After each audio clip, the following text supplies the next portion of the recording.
A service of KIBMradio.com, the Internet's home for an all old-time radio.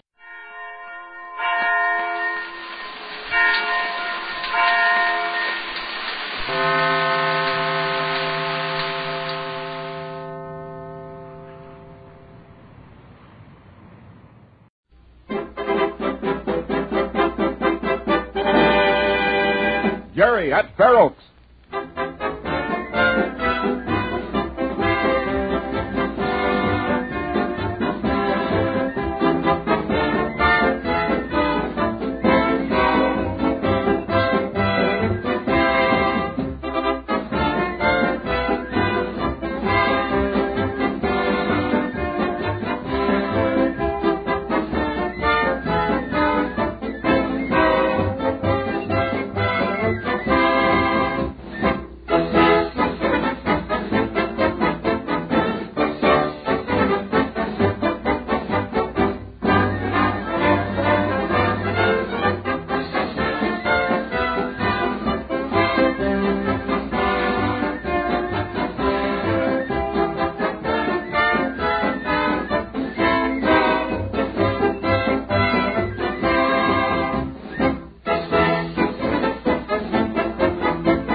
Just wait, Harold. Wait until they hear what I've got to say. Yeah, if they'll listen to you, Lee. Well, they've got to listen to me. I'll make them. That's what you think. But if they don't want to, they won't. You're certainly not very optimistic. Oh, don't get me wrong. I sure hope they do listen to you. But I wouldn't be so sure if I were you. Well, if they won't listen to me now, I'll wait until I'm questioned again. And then I'll come out with it. Can you imagine Red Morrison being on that court? Listening to Jerry being accused of something that he did himself? That's sure nerve for you. That's more than nerve. It's mean. And even that isn't the right word for it. Come on, hurry it up. You're lagging. Did you ever stop to think that you've got longer legs than I have? Well, move yours a little faster then to make up for the difference. We've got to get back before it's all over and they find Jerry guilty. After you tell them what you found, they'll start all over. You mean reopen the case? Uh-huh. Maybe. Oh, they won't be through yet. Well, I don't know about that. When I left, they were calling Sergeant Alden to be questioned, and I think he was the last witness. Did he think Jerry did it? Mm-hmm. It was he and Ted Metcalf who figured Jerry was the guilty one. They were the ones that sent Jerry into Major Davis's office yesterday for questioning. I thought Ted liked Jerry. They seem to get along all right. Now, wait a minute. Don't hold it against Ted for wanting to get at the bottom of a thing like this. It's serious, and it should be looked into. Yes, and regardless of who it hurts. Friendship has nothing to do with duty. I suppose you're right about that. Sure I am. Hello, Phillips. Oh, hello. What's your hurry? You going on a fire? No, worse than that. Should I wait outside? No, sir, you come right in with me. I might need you to back up my story. But you didn't tell me what you found in Red's room. What could I say? Never mind. You come with me. You going to knock at the door? Nothing doing. They might not let us in. I'm going to break right in on them. And here goes. So every witness has admitted that Cadet Jerry Dewey has never been known to say anything against Fair Oaks. Just a minute.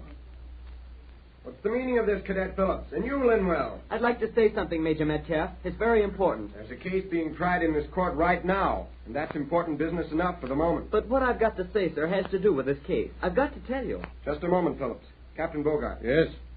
This is rather unusual procedure. I'd like to ask your advice in this matter, sir. Phillips says he has information bearing on the case. Let the defense continue with Cadet Dugan, and then we can listen to what Phillips has to say. You might let him remain in court until you call him.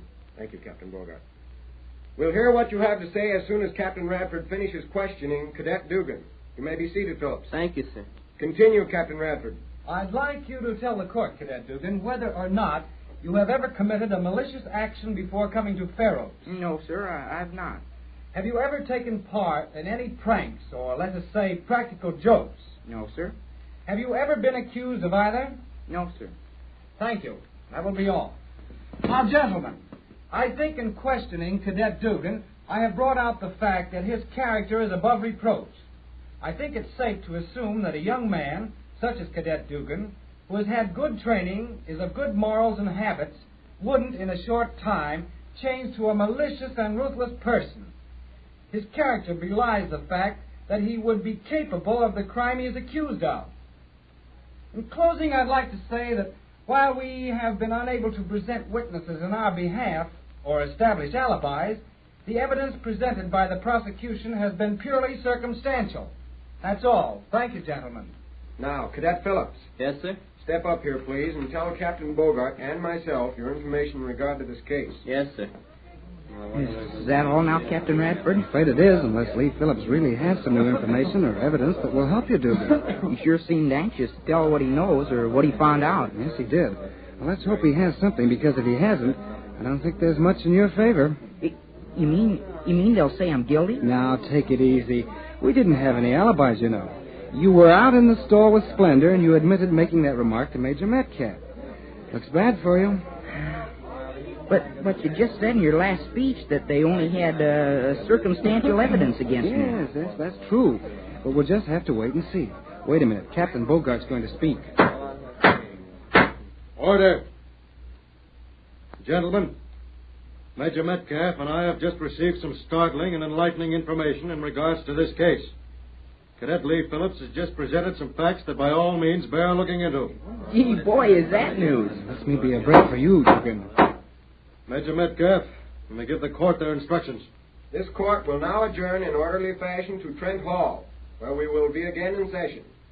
I'll phone Dr. Campbell and tell him to meet us there. Good. Hurry it up, man. Yes, sir. Hey, have you got any idea what this is all about? No, I haven't. Not as yet, but it looks good for you. They certainly wouldn't be going to this trouble to get more evidence against you. But I can't figure out why we're going over to Trent Hall. I can't see what that's got to do with me. The chances are Lee has found some evidence that's going to be in your favor. And in order to see the evidence, we've got to go to some room in Trent Hall. Well, it's over my head. I can't figure it out. But I'm sure glad. You know, I've got a feeling now that maybe they'll find out I wasn't to blame after all. Well, if that's the case, you can certainly thank your friend Lee for coming through for you at the right time. Gee, I'll say so. Lee's all right. Hey, did you notice the way he answered the questions Captain Lockhart asked him? Yes, I did. It was like pulling teeth to get him to say anything against you. Oh, he's a pal. Hey, Jerry, Oh, Harold. I don't know if I'm supposed to be talking to you or not. Do you think it's okay? No, I don't know. I guess so. How about it, Captain Radford? I can't see where it would do any harm. Boy, are you lucky. You don't know what this is all about, though, do you? No, do you? Well, I know something. Well, what is it, Linwell? Do you know why the court's adjourned to Trent Hall? I know part of the reason. Oh, come on then, out with it. You really think it's okay to tell? I don't want to get any trouble over it. Certainly. We'll find out in a couple of minutes anyway. But you can relieve Dugan a little by giving him some advance information if you have any. Well, one thing I know. The court's going over to Red's room. Red Morrison? What for, Linwell? Well, that's the part I don't know. Well, then, how do you know we're going over to Red's room, then? Because Lee and I went over there while you were in the court-martial. And Lee found something that's sure going to help you. Found out something? What'd he find? I don't know, but he said he had enough proof now to prove that you didn't loosen the saddle. And besides, he said he was sure Red did it. You mean Phillips can show proof that Morrison was the one that caused the accident? That's what he told me. Red Morrison? Why, how could he... Well, I don't know what this is all about, but... Well, Red was one of the last ones out to the field yesterday afternoon. That sounds kind of funny. I hope your friend Lee isn't building up something in his mind that he can't back up with facts. Did Lee go into Trent Hall? Sure. How else did he get into Red's room? Boy, he sure took an awful chance. I told him he was taking an awful chance when he did it. But he said it was worth a chance if he could help you. You're right, Dugan. Lee is a pal of yours. He's been at Fair Oaks long enough to know what upperclassmen do to plebes when they're caught in Trent Hall. How about you, Harold? Did you go in with him? Sure, but it's okay for me to go into Trent Hall today. What do you mean today? Well, I made your Metcalf's orderly this afternoon. Oh. Let's get into this room quickly, men. Yes. I hope your troubles are over, Jerry. Yeah, thanks, Harold. Go ahead, Dugan. Just stand over by the window. Next to the dresser there's a good place for you. Yes, sir. All right. Let's settle down now. We're in session again now. Gentlemen, the reason we adjourned to this room is to investigate the claim Cadet Lee Phillips presented to Captain Bogart and myself. Phillips came over to this room while the court-martial was in session in the Cadet Officers' Club room. Now, I'm aware that Phillips, being a plebe, isn't allowed in Trent Hall, but we can overlook that in view of the fact that he claims to have discovered startling evidence. All right, Phillips, you may address the court now. In this wardrobe closet are Cadet Morrison's regulation boots. This boot here, if you look closely, you'll see a piece of hay caught in the heel. Excuse me. How do we know that you didn't figure this out to help Dugan? That you didn't plant this piece of hay in the boot? I know he didn't. I was right here with him. Go ahead, Phillips. Well, the hay is only one thing. Now, these gloves hanging here enter into it, too. There are a few white horse hairs in the seam of the right glove. I'll continue now, Phillips. Yes. Morrison, step forward. Yes, sir. Are these your boots and gloves? Yes, sir. Did you wear these regulation boots to classes yesterday? Yes, sir. Did you wear these boots or your riding boots at mounted drill practice yesterday? I wore my riding boots, sir. Splendor is the only white horse at Fair Oaks.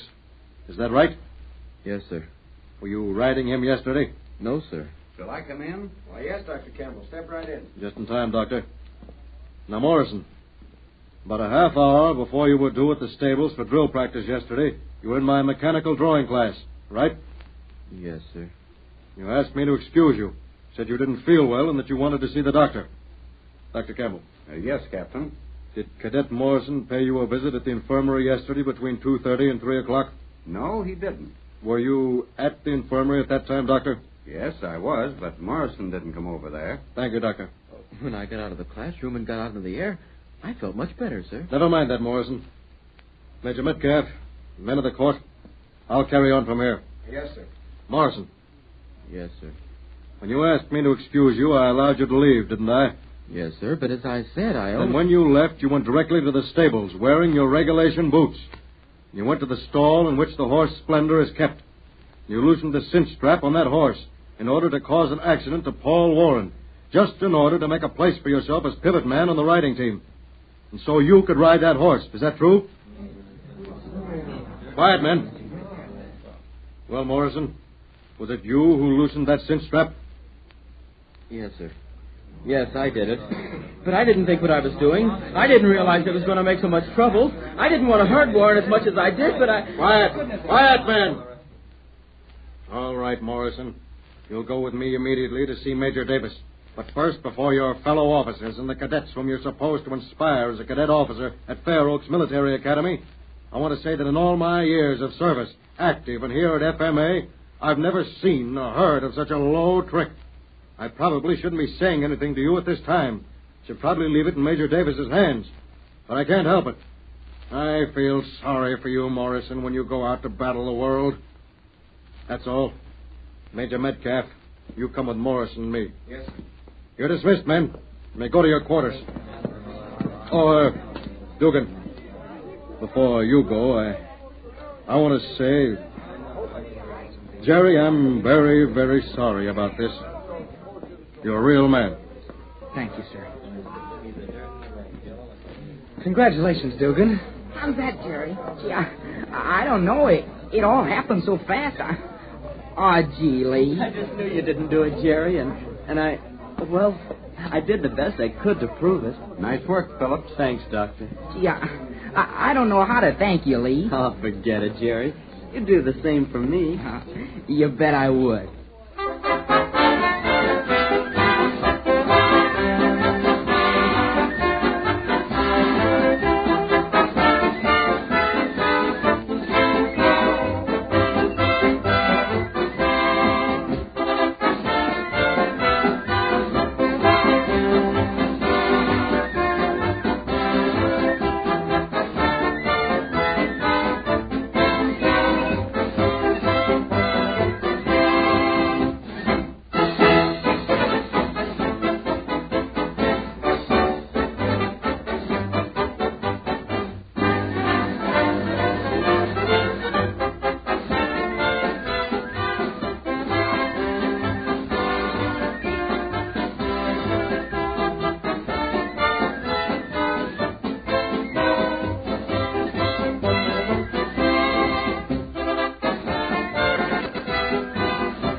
Ladies and gentlemen, the secret word tonight is lamp. L-A-M-P. Really? You bet your life. The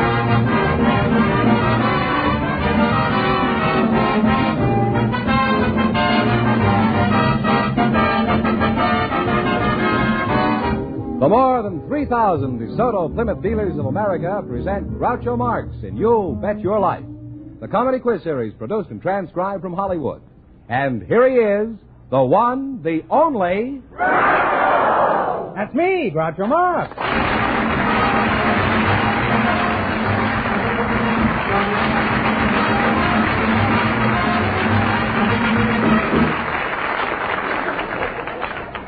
Well, here I am again with $1,000 for one of our couples. Fenneman, who's first to try for us? Well, we asked if there were any young single people present tonight who'd like to get married someday. Mm-hmm. Just before we went on the air, our studio audience selected Miss Ellen Chambers and Mr. Charles Crumb. And here they come. Folks, step up here and meet Groucho Marx. Right in here. Welcome, youngsters, for the DeSoto Plymouth dealers. And if you say the secret word, you'll divide $100. It's a common word, something you'll find around the house.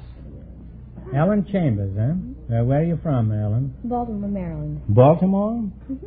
Very pretty girl. Thank you. Is that the standard Maryland type? Oh, much better than Much better? Mm-hmm. Is there a straight train that runs right from here to Baltimore? I mean, without touching Johns Hopkins? I've never touched Johns Hopkins right now. I tried to touch him for $5 once, but I didn't quite make it. How old are you, Ellen? 20. 20, huh? Mm-hmm. And, Mr. Charles Crumb, is that right? Correct, sir. How old are you, Charlie, my boy? 25, sir. 25, huh? You're not married? No, sir. Why not? I haven't found the right one yet. Well, the evening's young, and so are you. And so am I. And one of us is a liar. Where are you all from, Charlie? I was born in Breckenridge, Texas.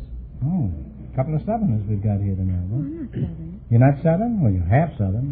Half Southern and half Maryland fried chicken. Charlie, what sort of work do you do? I'm a caller. A caller? What kind of a caller? A hog caller? A train caller? Or just a white collar worker? A square dance caller. A square dance caller. Oh, I see. Do you call them the same things I call them? Can anybody dance a square dance? Anybody, sir. Could an old rounder like me dance a square dance? Well, anybody that knows their right from their left can square dance. Well, that answers the question, all right. I'll take up hopscotch. Or just scotch. Do you take your wife with you when you go square dancing, Charlie? No, sir. I don't have a wife. Oh, that's right. And whose wife do you take with you? Nobody's wife. You don't take anybody's wife with you? And you're a square even when you're not dancing. What is your favorite square dance, Charlie, and how does it go? Well, I like, best of all, I guess, Sally Gooden. Sally Gooden, well, that sounds... That's if I'm dancing. Uh-huh. Well, how does that go? Well, start with the first... Swing it loud and clear? You mean call it? Yeah, let's hear you call it. Right... right here? Stop giggling, Charlie. I'm not giggling. Well, you bow to your partner, lady, on left nose, join hands in circle self. Now circle right about a mile, lady, and lead the Indian style, right back home and swing. Now 4 gents out to the right and swing, Sally Gooden with all your might, right back home and swing your tall and tip the canoe and tile it too.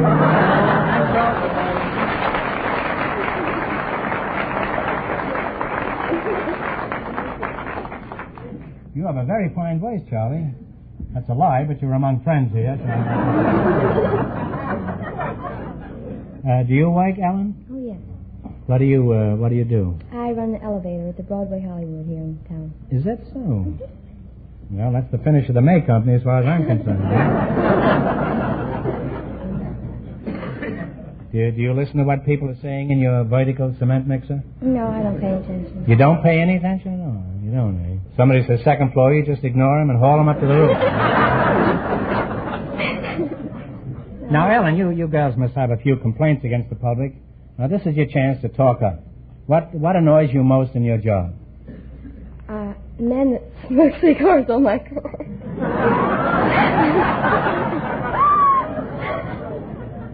I'm sorry, but it's true.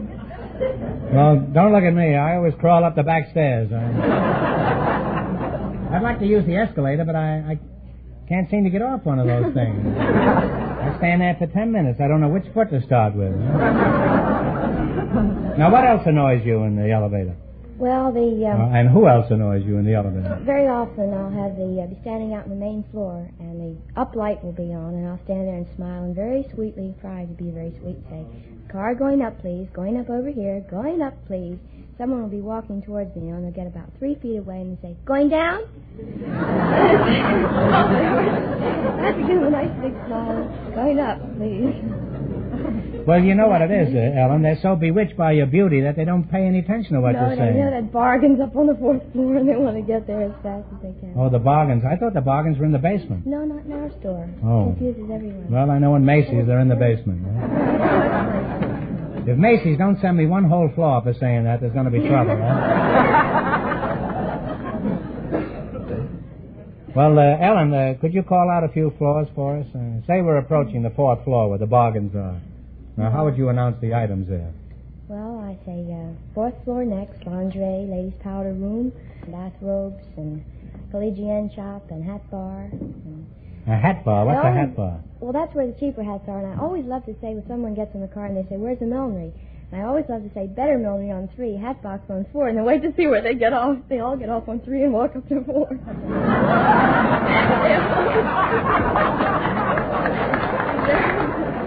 She's very pretty, but I wouldn't like to be married to her. I'd always be getting off at the wrong floor. Well, you're a charming couple, and I'm sure the 3 of us will be very happy together. Now, in just a minute, you're going to play your Bet Your Life for a chance at the $1,000 question. But first, a word about the exciting new Plymouth.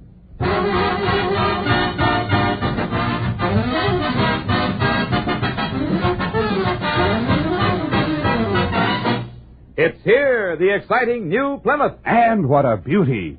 From every angle, a brand new look. And inside, luxurious new styling and color harmony. And wait till you drive it. You're in for a brand new riding sensation. Plymouth Safety Flow Ride, a revolutionary new use of hydraulic principles. First time in any car at any price. Ruts in the road? They just don't exist in a new Plymouth. Dips in the detours? Your new Plymouth eats them up. Backseat bounce? Not on your life. Rolling along in your new Plymouth, even the bumpiest roads feel like a super highway. And the result? You drive relaxed, free from tension, and with a new confidence and peace of mind that means you drive more safely, too. So see your DeSoto Plymouth dealer and arrange for your ride. Put the new Plymouth through its paces on the roughest roads in town. Then you'll know why the new Plymouth is today's biggest value among low-priced cars.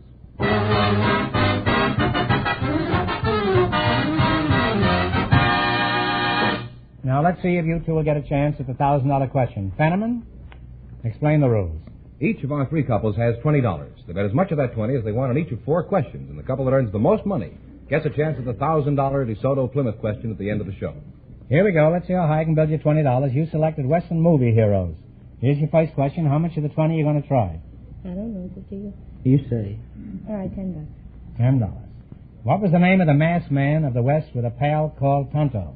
Lone Ranger. The Lone Ranger is correct. You're off to a good start. You have $30. You got $30. Remember, you're going for $1,000 tonight. How much of your 30 are you going to bet on this one? How much? Talk up, and and play your bets and Tippecanoe and Tyler too. $15. Okay. 15 smackolas. What is the name of the cowboy with a pal named California and a horse named Topper? That's Hopalong Cassidy. Hopalong Cassidy is right. You have $45. All right, you got $45. Here's your third question. How much of the 45 are you going to tamper with? $20. That'll be fine. All right. What is the name of the cowboy who has an Indian boy named Little Beaver as a pal? Red Ryder. Red Ryder is correct. And your $65. $65. Here's your last chance to beat the other couples. How much of the 65 are you going to go for? No. No, we want to have some left. Not fair. Oh, Tippecanoe and Tyler too, and here we go, and the Salagazan. Now look, don't coach them because it's not fair to the other couple. Now, you might like one of the other couples better. It's not conceivable that I'm going to like anybody better than this, but it's possible. $30. What is the name of the singing cowboy with a horse called Trigger? Roy Rogers. Roy Rogers is right.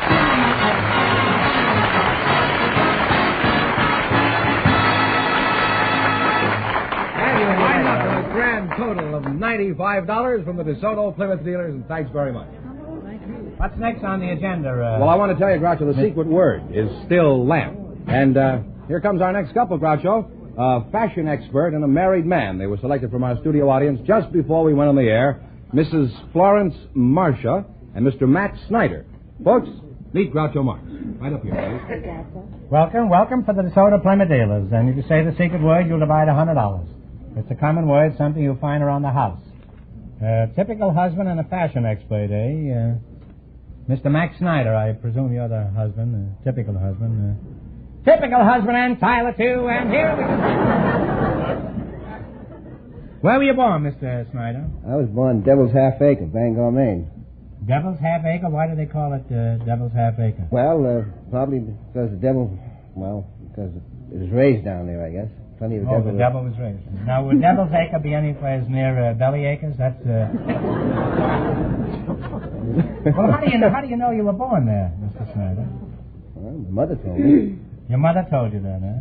Well, that's purely circumstantial evidence. What sort of work do you do, Mr. Snyder? I'm a shipping clerk. And you, Miss Florence Marcia, is that right? You're a fashion expert? That's right. Mm-hmm. Well, that's a nice job, isn't it? Where are you fashioning? Well, I have Miss a shop Marcia, on Wilshire Boulevard across from the Ambassador Hotel. Mm-hmm. Ladies' dress shop. Ladies' dress shop. That's What's right. the name of it? Marcia of California. Uh-huh. And what kind of clothes do you make? Well, we make clothes for all occasions. For all occasions? Yes. That's interesting. What kind of a dress do you suggest for a hot shower? Something cool, I suppose. Well, what's your average price for a dress? Daytime or evening? You mean your prices change after 6 o'clock? Well, let's say about 2 o'clock in the afternoon. After I spend all my lunch money. Well, prices vary. If a house dress or an afternoon dress, it isn't as expensive as a cocktail dress. A cocktail dress? What is a cocktail dress? They come a little higher? Yes, they come a little higher. Well, those are the ones I'm interested in. Now, with a cocktail dress, do you put an olive or an onion in the dresses? Personally, I prefer a tomato in mine. Now, Mr. Snyder, how much does your wife spend for a dress? I really don't know. She handles all the money. Now, take a stab at it. What do you think is reasonable for a dress? Well... You keep out of this, Lawrence, huh? Oh, I don't know, about $8 or $9. Well, that may be reasonable, but I bet that isn't what she spends, though. Now, how do you go about designing a dress? What's your modus operandi? I read that somewhere in a telephone booth, huh? I thought it was the name of a girl, and I tried to get her on the phone, huh? Modus operandi. Turned out to be a Greek girl. She didn't understand a word I was saying. Could you tell us how you dream up a gown, Florence? Well, the first thing I would do I would take your measurements, and I would measure... You're not the only one who's taken those, huh? I would measure your shoulders and your torso and your waistline, your hips, and then I would measure you from the waist to the floor. Suppose I'm standing on my hands. All right, now you've got my measurements. What about the new fashions for women? Is the plunging neckline going to keep plunging? Oh, I think you'll see a lot more of the plunging neckline. I hope so. You know, on some television programs, that's all they've got for entertainment. Well, thanks to you, too, I'm no longer in the dark about women's fashions. Now, let's see if you two can win a lot of money. You run your $20 into more than our other couples, and you'll get a chance at the $1,000 DeSoto Plymouth question. Now, Fenneman's off stage to remind our listeners how much the first couple won. The elevator operator and the square dance caller won $95. Now, here we go. Let's see how high I can build you $20. You selected card games. Now, here's your first question. How much of the 20 are you going to try? 10. Talk up, kids. 10. All right. In what game is the Queen of Spades 13 points against you? Hearts. Hearts is right. People have $30. Remember, you're going for $1,000 tonight. Now, how much of the $30 you're going to try on this one? No, 25. 25. You're going to bet 25. In what card game are the red trays worth 100 points? Canasta. Canasta is correct. $55. All right, now here's your third question. How much is the 55? 50. $50. In what card game is pegging the method of scoring? Cribbage. Cribbage is right. Way up there now, you have $105. Here's your last chance to beat the other couple. You're going to bet how much? 105. Bet the You're word. going to bet $105. Now, please don't help me. In what card game do you use the term little slam? Bridge. Bridge is correct.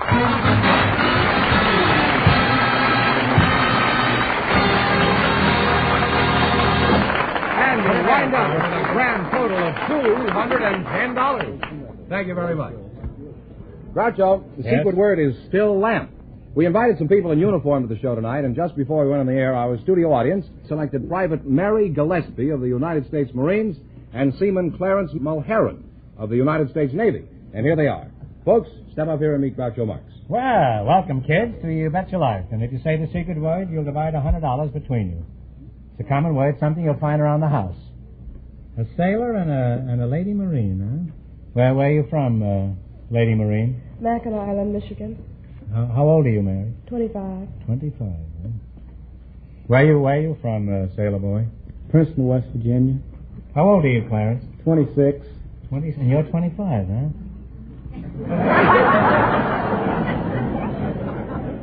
Now, Mary, how do I address you? As Admiral or General or Miss so-and-so or what?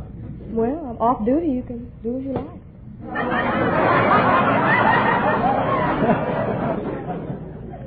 Well, isn't that a shame? At the moment, I'm on duty. However, I won't be here indefinitely. How long have you been a sailor, Marine, Clarence? I was in the Navy 3 years during the war, and I was recalled to active duty August this year. Uh-huh.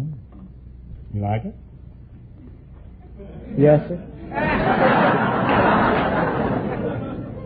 How long you been in the Marines? About 4 months. 4 months, huh? Well, Mary, I'll just call you Honey, huh? All right.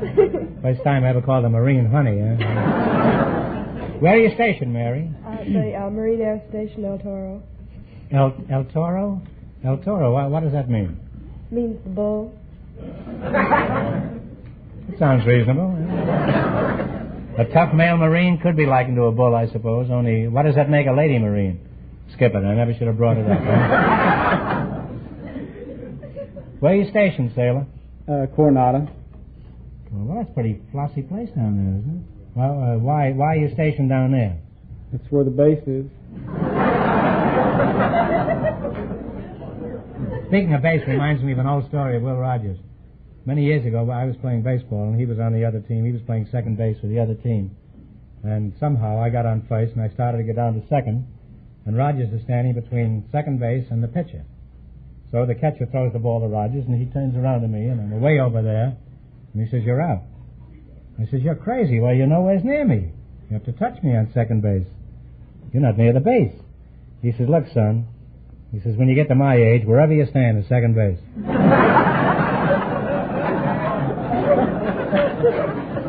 What do you do in the Navy? I'm a UDT man. UDT? Is that like DDT? You're not an insecticide, are you? No, sir. Well, what is UDT besides UT? Well, that's what it is. Imagine asking somebody what he does, and he says, "I'm an UT." Now, what is a UDT? It's underwater demolition teams. Oh, well, that explains everything. Except that I still don't know what you're talking about. Eh? What's an underwater demolition team? Well, you might have heard us call frogmen. When we're dressed for action, we have the appearance of a frog with our rubber suits and such. You look like a frog? Better be careful what you say now. Some of my best friends are frogs. Hopalong Cassidy, for example. What makes you think you look like frogs? Hop along. You see, frogs, they jump around like that. I don't mind explaining them. I have plenty of time. And since you're not listening anyhow, we might just listen. Now, what kind of training do you get for your work underwater, sailor? Oh, we get dynamiting, swimming, drop and pick up. We usually have a day of hours PT in the morning, mile. What's PT? Physical training. And a mile or 2 mile run down the beach. I like the condescending way he explains everything. Suppose you were doing reconnaissance work in combat. Now, just what do you do? We're dropped from a high-speed landing craft approximately 500 yards from the beach and swim in to the beach with explosives and destroy what obstacles might be there to hinder the landing force. I might mention the first night reconnaissance I ever went on, how scared I was. It was a night reconnaissance at Guam, and it was under the cover of darkness, and we got so close to the beach that we could see the sentries lighting their cigarettes and talking to one another. We could hear the cement mixer running. They were making obstacles, I guess, for us to blow up. And we could hear dogs barking. It was quite an experience for a green lad like me right out of high school. I should think so. You know, I don't think the American people appreciate the hazardous work you kids are doing to keep our country safe.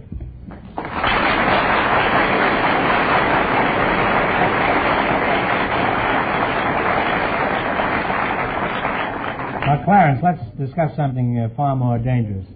Would you be interested in making a date with the Marine Corps after the show?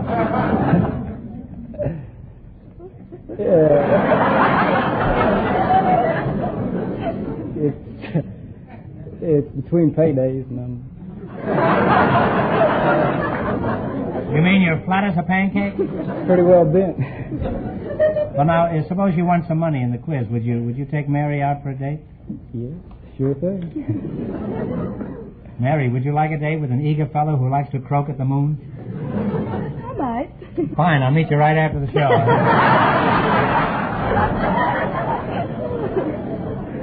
Now, Clarence, you're going to play You Bet Your Life, and if you win any money, I'm going to hold you to your promise. You're going to take Mary out for a hot time, aren't you? That's right. And not underwater either, huh? All you got to do is run you $20 into more than our other couples, and you get a chance at $1,000. I can't tell you how much the other couples won, but Fenham is going to remind our listeners. The fashion expert and the married man are ahead with $210. Here we go. Let's see how high I can build you $20. You selected keeping up with the Smiths and Joneses. Here's your first question. How much will you bet? Yeah. Okay, what was the name of the Smith who was a friend of Pocahontas? Captain John Smith is right. Huh? Off to a good start. You have $30. All right, remember you're going for $1,000. Now, how much of the $30 will you bet on your second one? You're the boss. 20? Yeah. 20. You say she's the boss? Women are supposed to wear the britches in the family. Well, I'm assuming that what he says is correct. Now, what is the name of the famous locomotive engineer named Jones? Casey. Casey Jones is right, huh? Now you have $50. Now, here's your third question. How much would you bet? 40. Okay. You're going to bet 40? Now, Clarence, remember, if you win, you're going to take Mary out? Right. Don't look so resigned to this, Mary. Mary is a very attractive girl. All right, what was the name of the New York governor who was famous for his brown derby? Al Smith is right. $90. All right, you got $90, and here's your last chance to beat the other couples. How much will you bet? Yeah, I guess. 50. 50. 50. What is the name of the zany orchestra leader named Jones? One that has a... Talk it over now. You know that funny program with that? Spike Jones. Spike Jones is right.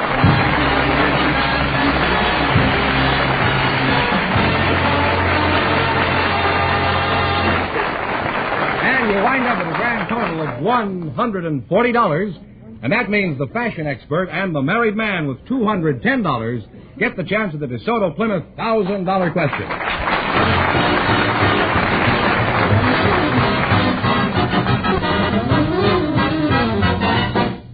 Folks, the other street. A ride in the wonderful new 1951 DeSoto. It's by far the finest car DeSoto has ever built. Too long and low, beautiful and wide enough for real comfort, with plenty of trunk space. But the most outstanding thing about the 51 DeSoto is its ride. The ride's a revelation. You've never driven so comfortably in your life. The steering is featherlight, and this new DeSoto, of course, lets you drive without shifting. It makes even the roughest road feel like a smoothly paved highway, thanks to a new kind of shock absorber. It's got new synchronized springs, chair-high seats, and a big new higher-powered engine. All in all, the 51 DeSoto is the biggest car value I've ever seen. Do me a favor and watch for this great new DeSoto. Coming in a few days to your DeSoto Plymouth dealer. It's a revelation.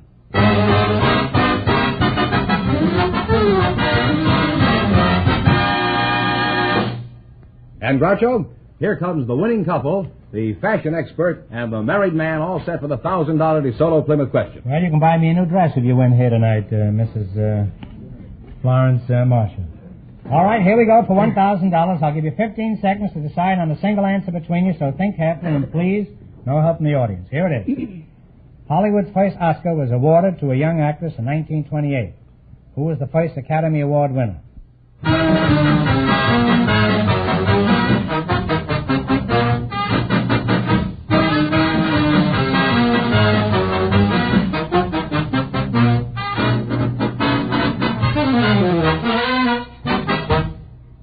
What is the answer you two have decided upon? Janet Gaynor. Janet Gaynor is right.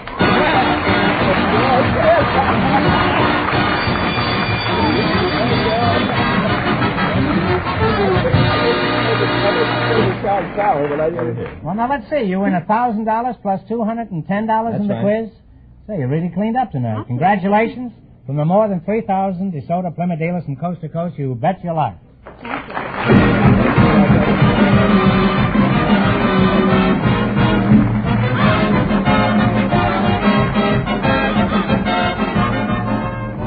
Be sure to tune in again next Wednesday night at this time for the Groucho Marx Show, when the big question will be worth $1,000. And don't miss Groucho's television show, also presented by the DeSoto Plymouth Dealers of America. And remember, all dealers who sell DeSoto also sell Plymouth. Two great cars, both products of the Chrysler Corporation. And when you drive in, tell them Groucho sent you. Good night, folks, and remember, just be sure to see your DeSoto Plymouth dealer.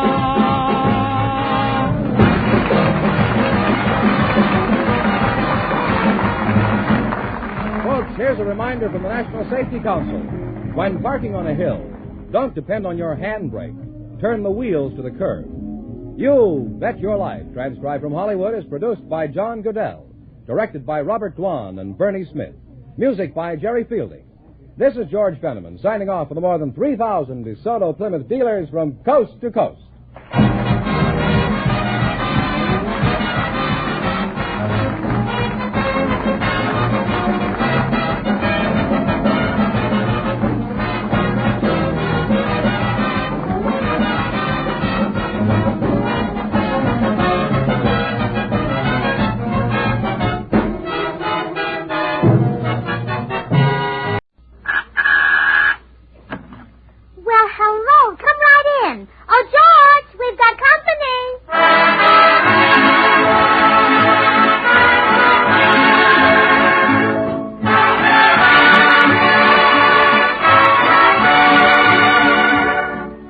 Goodwin speaking for Lever Brothers, makers of Swan, the new white floating soap that's purer than finest Castile. Well, it's Tuesday night again. Time for another pleasant visit with George Burns and Gracie Allen, Jimmy Cash, and Paul Whiteman and his music. And now meet the people who live in the Burns house, George and Gracie.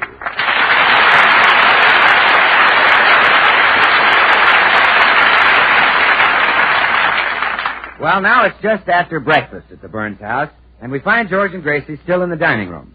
George reading his morning paper, and Gracie deeply engrossed in a fascinating new book. let me see. The blue ones are for canned goods and the red ones are for meat, butter, fat, cheeses. Gracie, what are you mumbling about? Nothing, dear. I'm just looking at my ration book. Say, 2 pounds of short ribs equal 1 pound of butter, unless they have the bone taken out. Of course, in which case they equal 3 cans of tuna fish. Now, Are you sure bacon... you understand how this thing works? Oh, George, it's the simplest thing in the world. Of course I understand it. Why, who does? Look, it's very simple. The blue stamps are for canned goods and the red stamps are for meat. I wish there were more red stamps. I love meat. Say, I wonder how much the cleaner would charge to dye the blue stamps red. Forget it, huh? I would, yes.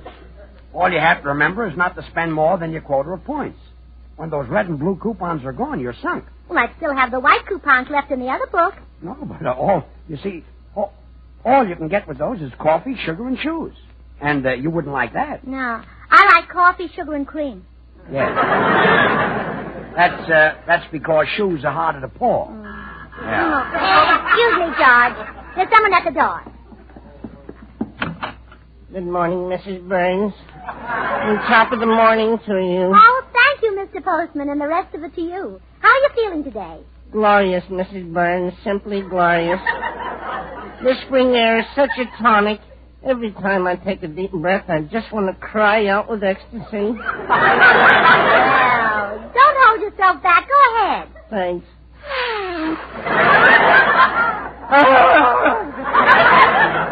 Oh, now I feel better. Well, I must try that sometime. Any mail for us this morning, Mr. Postman? Yes, indeed. A whole raft of seeds and gardening magazines. Oh, yes, I sent away for those. I'm going to surprise George. We're going to have a victory garden in the backyard. Oh, your husband will love working in the garden. That's what keeps me the muscular, clear-eyed specimen of rugged manhood. Well, of course, our victory garden will just be on a small scale. A few radishes, onions, tomatoes, corn, wheat, barley, rye, oats, alfalfa, hay. All that? Well, the cow will have to have something to eat. Are you going to keep a cow in the backyard? Oh, well, I can't keep her in the house. You should have heard the fuss George raised when my mother stayed with us. Oh, goodness. You're going to have a regular farm. Yes, we're even going to raise chickens. In fact, George is inside sitting on the eggs right now. Your husband is going to hatch the chickens? Yeah, but he doesn't know it. You see, I hid the eggs under the cushion of his easy chair.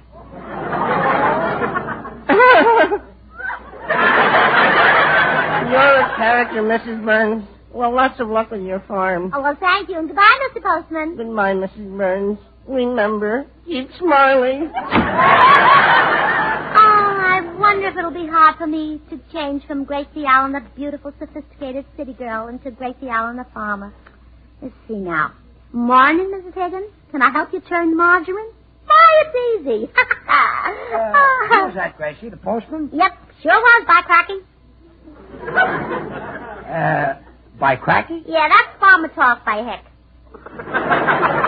Gracie, do you feel all right? Tolerable, Hiram, tolerable. Hiram? Tolerable? What is all this? Well, George, we're through with the hollow sham of city life. We're going back to the soil. I've decided to plant a victory garden. Well, that's fine. A victory garden is a swell idea. But we don't have to make ourselves for Lum and Abner. Oh, well, you love being a farmer, George. It's so healthful, breathing in that fresh, clean, sweet morning air as you feed the pigs. Oh, stop. I know a lovely poem about country life. Would you like me to recite it for you? Well... Of course you would. The curfew parts the toll of homeward day. The weary cows wind slowly up a tree. The world plods o'er the lea when Nell's away and leaves the plowman in the dark with me. Beautiful, huh? Yeah, the greatest thing of its kind. Look, we're not going to have a farm. All we're going to have is a victory garden. Yeah, just a sweet little victory garden. And I'll be at your side singing an old country song to cheer you on. We'll work together with a yo-ho-ho. You ho and I'll ho. We'll both ho? I thought maybe you'd like to yo and I'll ho. Don't you love getting getting up at 4 o'clock every morning to milk the cow? Yes, I'll yo and you'll yo, yeah. Look, if I had a cow, I couldn't milk it. Oh, you could, too. You squeeze oranges beautifully. And they don't even have a gadget on them.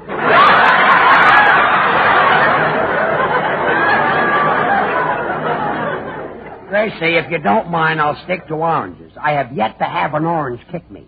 Hi, people. What's new? Hello, Bill. Hello, Bill. I'm so glad you came. Now you can take our order. Order? Yes, you know, we farmers don't get to see you traveling salesmen very often.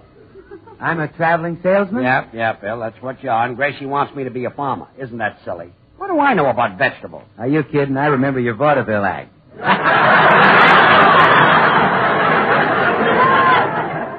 I don't see anything funny. See, Gracie, I wish I were a traveling salesman because I'd like to travel from one end of this country to the other and tell everybody about the wonderful offer the Swan people are making. Now, they'll send you a rainbow assortment of 8 gladiolus bulbs, including a special feature bulb called the Swan White for only 10 cents and the wrapper from any size cake of Swan soap. Really, Bill? Oh, yes. And these gladiolus bulbs are the kind florists use for their choicest cut flowers. And they'll grow in a few weeks into big, satiny blooms of all colors, with as many as 16 flowers to each stem, some of them as large as 4 inches across. Oh, Bill, can I get some to beautify our farm? How do you get them? Well, Gracie, we'd like to have the people write into you for the gladiolus bulbs. They just send a dime and 1 swan wrapper to Gracie Allen, Box 7, New York City. Gracie Allen, Box 7, New York City. Well, I'll have to sit right down and write myself a letter. Well, Gracie, I'll be running along now. Well, come back later, Bill. We may have a quilting party or something. A quilting party? Yeah, now that we're farmers, we'll have quilting parties, husking bees, square dances. Square dances? Uh-huh. Well, Gracie, that's my meat. You know, I love to call a good square dance. Who has swing your partner, the do-si-do, a promenade left, all in a row. You get gladiolus bulbs 8 at a time. Send a swan wrapper and a dime. To Miss Gracie Allen, so sweet and pretty. Care of Box 7, the New York City. Now all join hands for the grand promenade. Best turn offer ever was made. Get those bulbs, the do-si-do. Bill, go.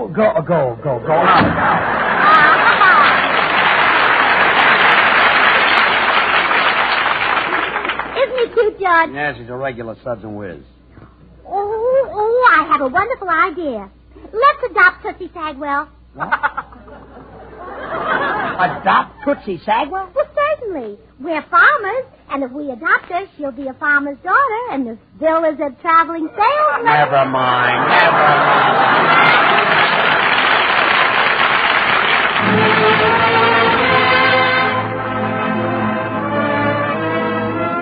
This is Paul White.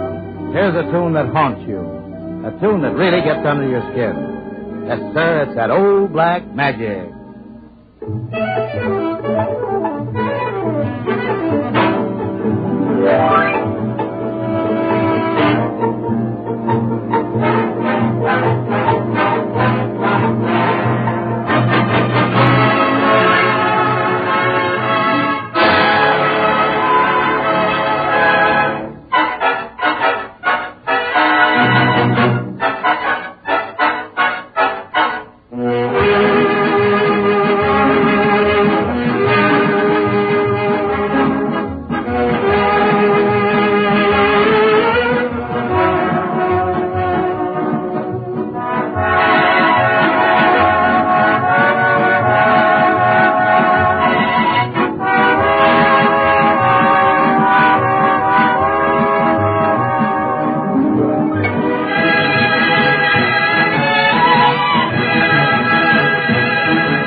Gracie, just look at this backyard of ours. It's so small.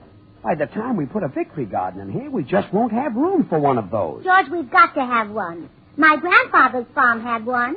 But we don't need one, sweetheart. Besides, they don't build them anymore. Oh, sure they do. Whenever you drive through the country, you see one in the back of every farmhouse. We have no use for one, sweetheart. Our house is modern. Oh, all right. But I still say a farm isn't a farm without a well. Well, we'll just have to get along without one. That's it. Now listen to the way I've got everything arranged. Right over there, we'll plant one radish vine or bush or whatever it is. That'll give us enough radishes for years and years. From one plant? Oh, George, you don't know anything about farming. Haven't you ever heard that radishes repeat?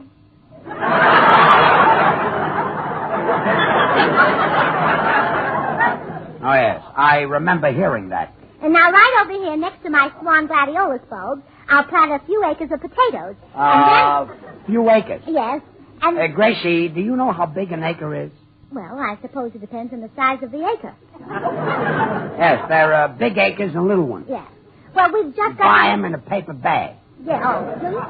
Well, we've just got to raise potatoes, George. Remember that every potato that we grow will release a potato for some soldier to peel. Yes, we must take care of the boys on KP. Yes. Of course, we've got to help all these things grow ourselves, dear. I read somewhere that plants need vitamins, so I'll take those super pep pills out of your medicine cabinet and put a pill in with each tomato plant. What? Those expensive pills of mine? But, darling, you never take them yourself. Of course I take them. I take one of those super pep pills every morning. Really? Certainly. Oh, dear. Then I guess they wouldn't do the tomatoes much good either. No, they'll come up pretty, but weak. Oh, there's the man I've been expecting. You stay here and water the chores. What man? Now, I'll be right back. Hello. Howdy. I suppose you're the man from the employment agency? Yes, and they said you wanted somebody to do the heavy work on the farm. That's correct. I need a hired man. What's your name? William Wright, ma'am. Have you a middle name?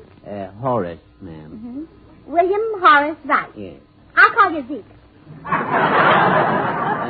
Yes, ma'am. Have you had any experience on a farm, Zeke? Oh, yes.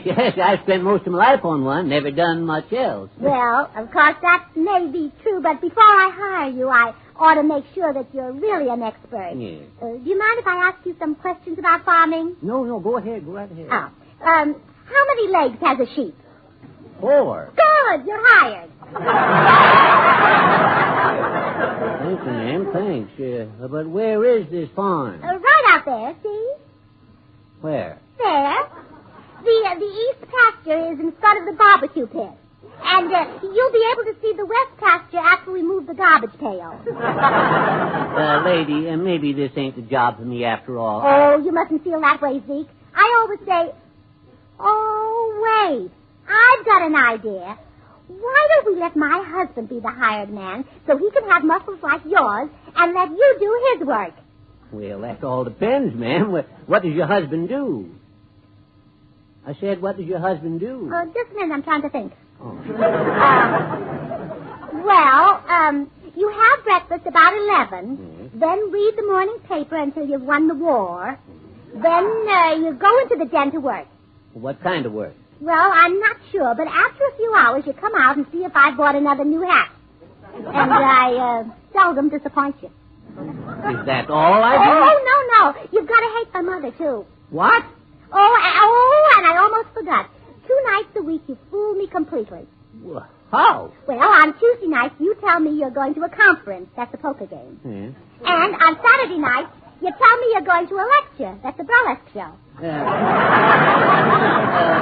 Well, lady, I'm just a farmhand. You might as well start to work right away. Just put your feet on the table, and I'll bring you some cigars. Oh, it ain't real. Stuff just like this just don't happen. Gracie, I finished the, Hey, who are you? I ain't sure, but I think I'm the hired man. Hired man? Hired to do what? Smoke cigars and go to burlesque shows. Are you a little bit nuts? No. No, but the lady who hired me might be. She wants her husband to do the farm work so he'll get to look like me. Well, I happen to be her husband. Oh, gosh, if I do your work, I might get to look like you. Goodbye.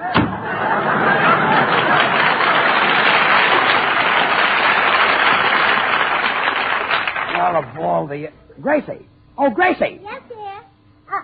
Where's he? I got rid of him. We don't need a hired man for a little victory garden. Oh, all right. But now you have to do your work and his, too. You have to go to the burlesque show and take care of the cow. Look, we're not going to have a cow. I told you I don't even know how to milk one. I know. That's why I ordered an electric milker. An electric milker? Sure, it's a real convenience. If we want a glass of milk, all we have to do is plug in the cow. Well, I did.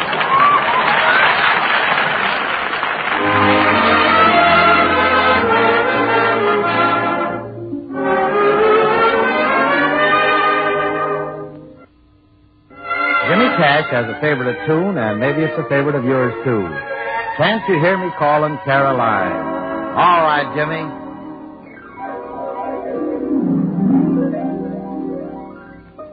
I miss you in the morning when old Bob White gives his call. Caroline, Caroline.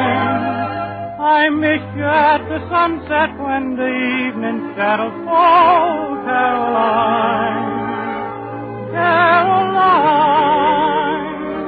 I miss you when the moonbeams out on the river shine. Oh, can't you hear me calling for you, Caroline? Can't you hear me calling, Caroline? It's my heart a-calling time. Lordy, how I miss you, gal of mine. Wish that I could kiss you, Caroline. Ain't no use now for the sun to shine, Caroline, Caroline. Can't you hear my lips a-saying? Can't you hear my soul praying? Can't you hear me calling,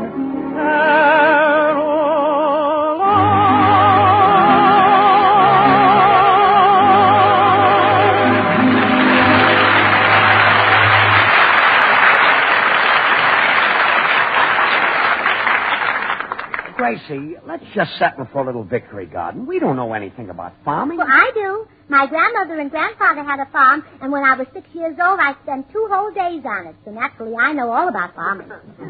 Oh, naturally. You're an authority. Yes. Yes. You see, dear, you just didn't marry an ordinary woman. You're telling me. And besides, dear, I want you to be a great man.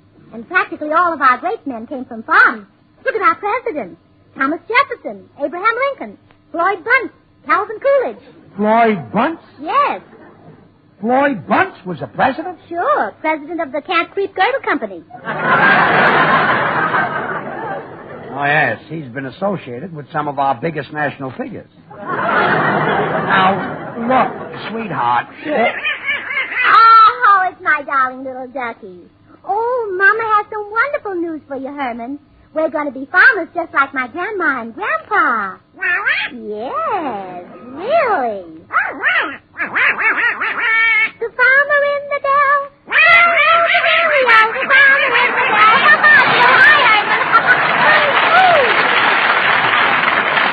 Ah, yes, and to think I could save 15 points by eating that thing. Oh, now, Herman, we mustn't blame Daddy for being upset. All farmers have big problems today. He has to worry about the cows and the chickens and... Oh, I just remembered. We'll have to get a rooster. A cute little rooster. Oh, Herman. Herman, you're jealous. Oh, well, don't worry, darling. We won't get one. Would you like to be Mama's little rooster? All right. Now, the first thing every morning when you get up, You ruffle your feathers. You spread out your wings. And lay an egg.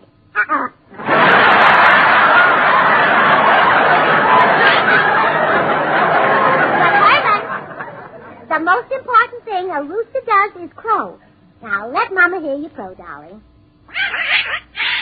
Now, try again. That's not bad for a little duck. Now, let's show Daddy. Oh, George, come on in. Oh, Bill, are you back? Yes, Gracie. Oh, boy, Herman has just learned to do the cleverest thing. Herman, show your Daddy George how you got to greet him every morning. Oh, go on. Oh, no, Herman. That's the way you greet him now. He's learned to crow like a rooster, George. And he's going to wake you up at 4 o'clock every morning. No, wait a minute. He's not going to... Well, that's when Grandma and Grandpa always get up. Now, come on, Herman. You've got to practice your crowing, huh? See what I mean, Bill? Now she wants me to be like her grandfather. Even more? This is no joke. I don't want to live like her grandfather did. Well, now look, George, if you want Gracie to drop this idea, tell her she'll have to live like her grandmother did. She won't put up with those hardships. What do you mean? Well, tell her she has to spin the cloth to make her own clothes. Oh, I get it. And I'll tell her she has to use goose grease and flour as cosmetics. Right. Dip her own candle. Good. Make her own soap. Wonderful. Do all her own. Wait a minute. Did you say make her own soap? Do you mean that you'd take Gracie Swan soap away from her? Well, Bill, you said I said to make her endure a few hardships, not torture her out of her mind. Well, forget it. Forget what? Forget that. Forget that every woman has 2 inalienable rights? The right to change her mind and the right to use Swan, the new white floating soap that's purer than finest Castiles? Money can't buy a purer soap. No, sir. Well, Bill, I didn't realize... You didn't realize what? I didn't realize... You didn't realize that Swan is great for bathing the baby, I suppose. You didn't realize that it's so mild it's kind even to a little baby's tender skin. You didn't realize that therefore it must be wonderful for your hands and face, your tub or shower. You didn't realize. Oh, look, I didn't mean to say... You didn't mean to say what? I didn't mean You didn't mean to say that Swan... shut up! Hey, I'm trying to tell you that I was carried away by your idea, and I said make her own soap before I thought. Now, stop shouting at me. Well, I'm sorry, George. You ought to be. I've lost my head. It's just that whenever I think of someone having their Swan soap taken away from them, I just can't stand it. Especially women. You see, women have long considered Castile soap the standard of purity. But Swan is even purer than finest Castile. Give me your handkerchief, George. Oh, fine. All right, Bubble Boy, you wait here. I'll go in and try the idea on Gracie. All right, darling, now try once more. Why, that's wonderful. Mama's so proud of her clever little ducky. Oh. Gracie, can I talk to you a minute? Yes, dear. Look, sweetheart, I've changed my mind about the Swan business. I've decided that we ought to live just like your grandma and your grandpa. Why, George, that's marvelous. Yep. From now on, we'll just work on the farm. No more poker games, no more golf, no more beauty shops. Oh, I'm so thrilled. What was that last item again, dear? No more beauty shops. But, George... Your grandma never used powder or lipstick or nail polish in her life. And she didn't know what it was to have her hair done. My, she was a sloppy old girl, wasn't she? And another thing, you'll have to give up your fur coat. Grandma never had one. But, George... Well, Gracie, you don't need a fur coat to raise cabbages, you know. But couldn't I sort of do half of each? What do you mean? Well, couldn't I raise Brussels sprouts and wear a short fur jacket? No, Gracie, you're going to live just like your grandma. But don't forget, Grandma was an older woman. Well, she was your age once. Oh, no, as far back as I can remember, she was older than I was. Well, anyway, it's your choice, Gracie. Either we have a victory garden and live like everybody else, or we have a farm and you live just like your grandma. Well, all right, George. I know I'll hate myself for it, but I've decided. Good. I'll take the farm and live like Grandma did. Oh, no. Yes. Goodbye, George. I'm going upstairs to pack. To pack? Certainly. Grandma hated the farm. She left for the city when she was 19. Goodbye, George. Come back,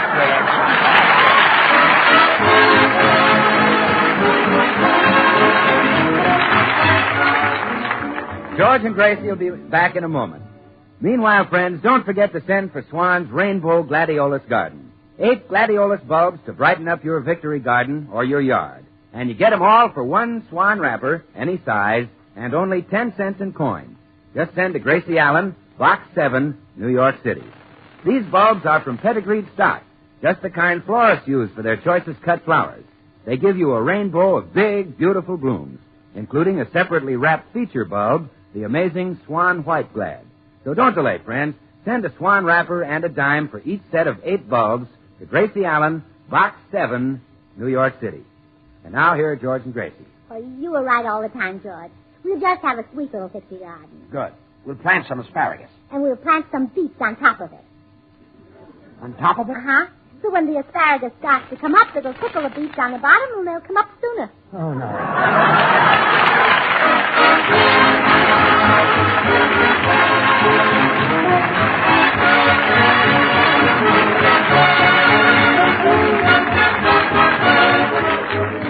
The makers of Swan, the new white floating soap, join George and Gracie in inviting you to tune in to your CBS station again next week, same time. Remember, George Burns and Gracie Allen, CBS next Tuesday night. And don't forget to listen to Swan's other show, Tommy Riggs and Betty Lou, next Friday night over another network. And now till next week, this is Bill Goodwin saying, well, I, Swan, how about you? Good night.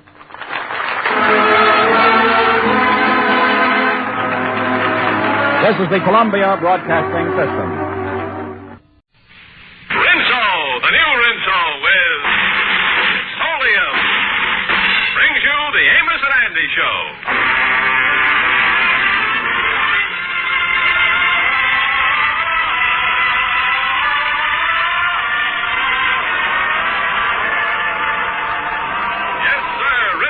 The soap that contains Solium, the sunlight ingredient, brings you a full half hour of entertainment with the Jubilaires, Jeff Alexander's orchestra and chorus, and radio's all-time favorite, Amos and Andy.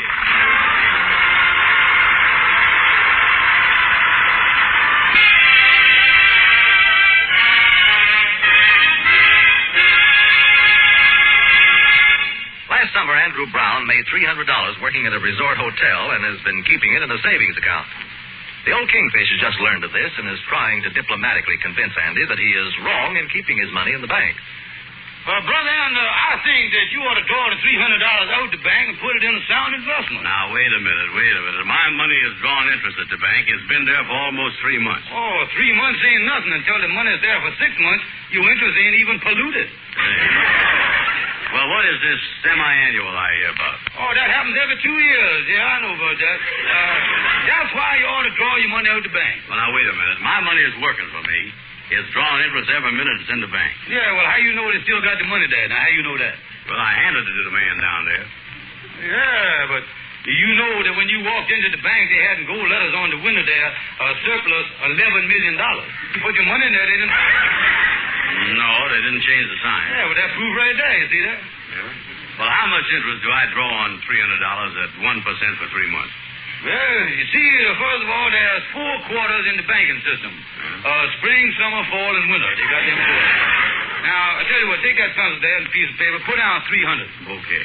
All right, now we're going to divide that by 4. Draw a dividing mark there. Right. Now put a 4 there on the side. Now you're going to put the 4 in the 300. Well, why divide it by 4? For the 4 seasons. All right. Yeah, you're going to put the 4 in the 300. Well, how about the 1%? Well, you're just going to put the 4 in there one time. You see? Yeah, well, must I start you? Yeah, go ahead there. Go ahead. Put the 4 into that 3. Who, me? Well, you got your figures in front of you there, and you keep sticking the pencil on your tongue like you're going to do something with it. Go ahead and do something then. All right. 4 goes into 3. 4 goes into 3. I sure wish I had $400 in that bank. Yeah, but you ain't got but 300 in there. Now go ahead, put that 4 in that 3. Can't get it in there, can you? Not unless I jam it in there. Well, if you can't get it in there, how you expect the banks to get it in there? Yeah, I never thought of that. Yeah, and this is only the fall season. Yeah, in the wintertime, the banks out there that froze up, and they're going to take them all spring to fall in the summertime. Then where is it? You know there ought to be a law against banks acting that way. And they told me that was a friendly bank. Oh, yeah, that was Stephen told us a friendly man. You put your money in there, he's all smiles. Ever see that sourpuss on the painkiller down there? Yeah, I ought to take that money out. Yeah, you ought to take it out before January the 1st, because that's when they really fight against paying interest. Why? Because that's the beginning of their fiscal year, you see. Well, I wonder where I could put that money. Well, if you want to make sure, the first thing I would do if I was you is to make sure that you put it in a solvent business. Now, if you go in with me, you as insolvent as you can get.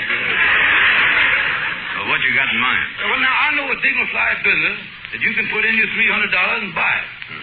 You come in contact with big businessmen, important people. Yeah, well, that sounds good. What is it? A cigar stand. You is in arm's reach of the cigarettes, cigars, candy, and magazines, and your elbow is rubbing your own cash register. Yeah. That's a deal right there. Yeah, where is the thing? In the old Seabrook building. Know that old building over there, Seabrook building over on Leonard? Yeah? Yeah. Yeah, well, wait a minute, Joe. Why don't you go in the deal? Me? Well, I tell you, wait a minute now. You got an idea. I tell you what I do. Lend me $150 and I'll go in with you. How about that? Nothing doing. No, sir. You'll get your own $150, and then we'll go in together. All right, brother. And I'll tell you what I'll do. I'll borrow it from somebody.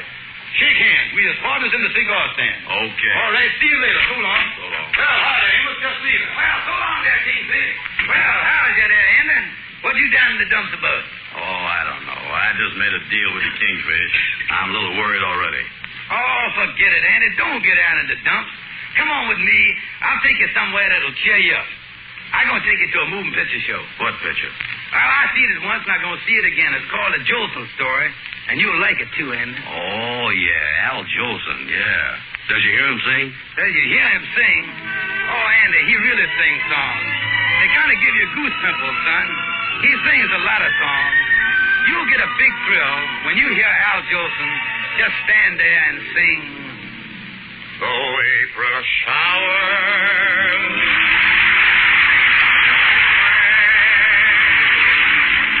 They bring the flowers that bloom in May. So if it's raining, have no regret, because it is raining, rain, you know. It's raining violets, and where you see clouds upon the hills, you soon will see crowds of daffodils. So keep on looking for a bluebird and listening for its song whenever April showers come along.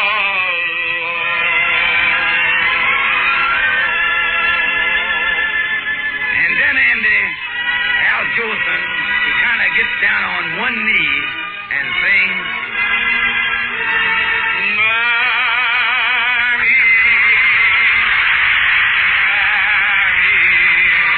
The sun shines east, the sun shines west. I know where the sun shines best. Mammy, my little mammy.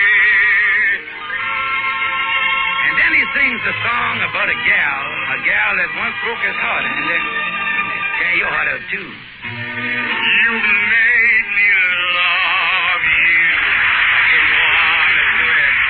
I didn't want to do it.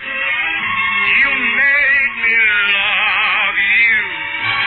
And all the time you knew it. I guess you always knew it.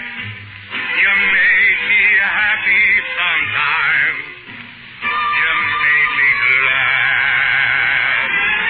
But there was times, baby, you made me feel so bad. You made me cry, Pa. I didn't want to tell you. I didn't want to tell you. I want some love that's true. You know I do. Indeed I do. Yes, I do. Give me what I cry for. You know you got the kind of kisses that I die for. You know you made me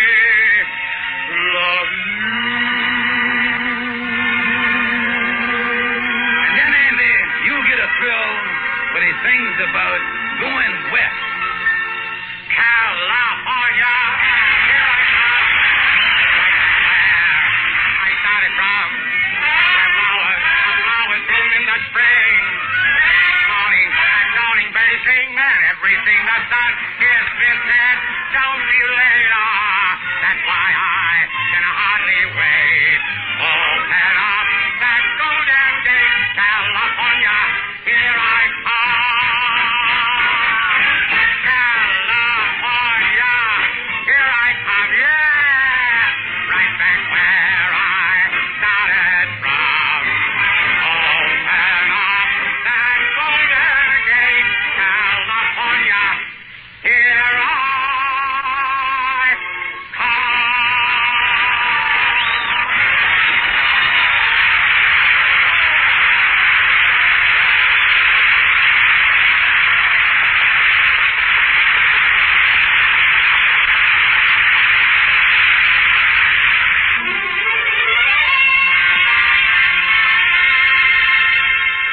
Well, I got to raise $150. I'll go in to see Shorty here, and I'll put the pressure on him so much that he won't know what hit him. Hi there, Shorty. Well, if it ain't you, I'm glad to say, hi, Kingfish. Shorty, how would you like to make a small loan right quick? I'd love it. Let me find. Oh, sure, be glad to. No. I want to borrow it from you. That's what I want to do. Oh, lending money is no good. There's an old saying, Kingfish, that when you lend money, you lose as a friend. Well, it wouldn't mean much if you lost me. I ain't a very good friend, no way. Yeah, I know that, but if it's all the same to you, Kingfish, I'd rather find a cheaper way of losing you. You mean that you ain't got no cash, Shorty? Oh, yeah, I got cash. I was loaded. I was pretty smart. I was able to pick up a little money in the market yesterday. Oh, the stock market, huh? No, meat market. I found a pocketbook. How would you like to buy that raccoon coat that I got hanging down in my basement? That's it? Oh, that's a very famous raccoon coat, Shorty. It's been to over 100 football games. Yeah, from the looks of it, must have lost every game. Oh, look here, Shorty. Look, wait a minute. I got an idea here. If you don't want the coat, how about loaning me some money on my automobile? Oh, tell me this. Is the car in good shape? Good shape. I could pedal it downtown for $200. You might be able to pedal it downtown, but could you drive it down there? Oh, the car's in perfect condition. Shorty, look here, I tell you what. Lend me $150 on it, and I'll bring it over this afternoon. Well, it's a deal, Kingfish. Oh, boy, now I can take my gal out for a ride tonight. Just me and her and her husband.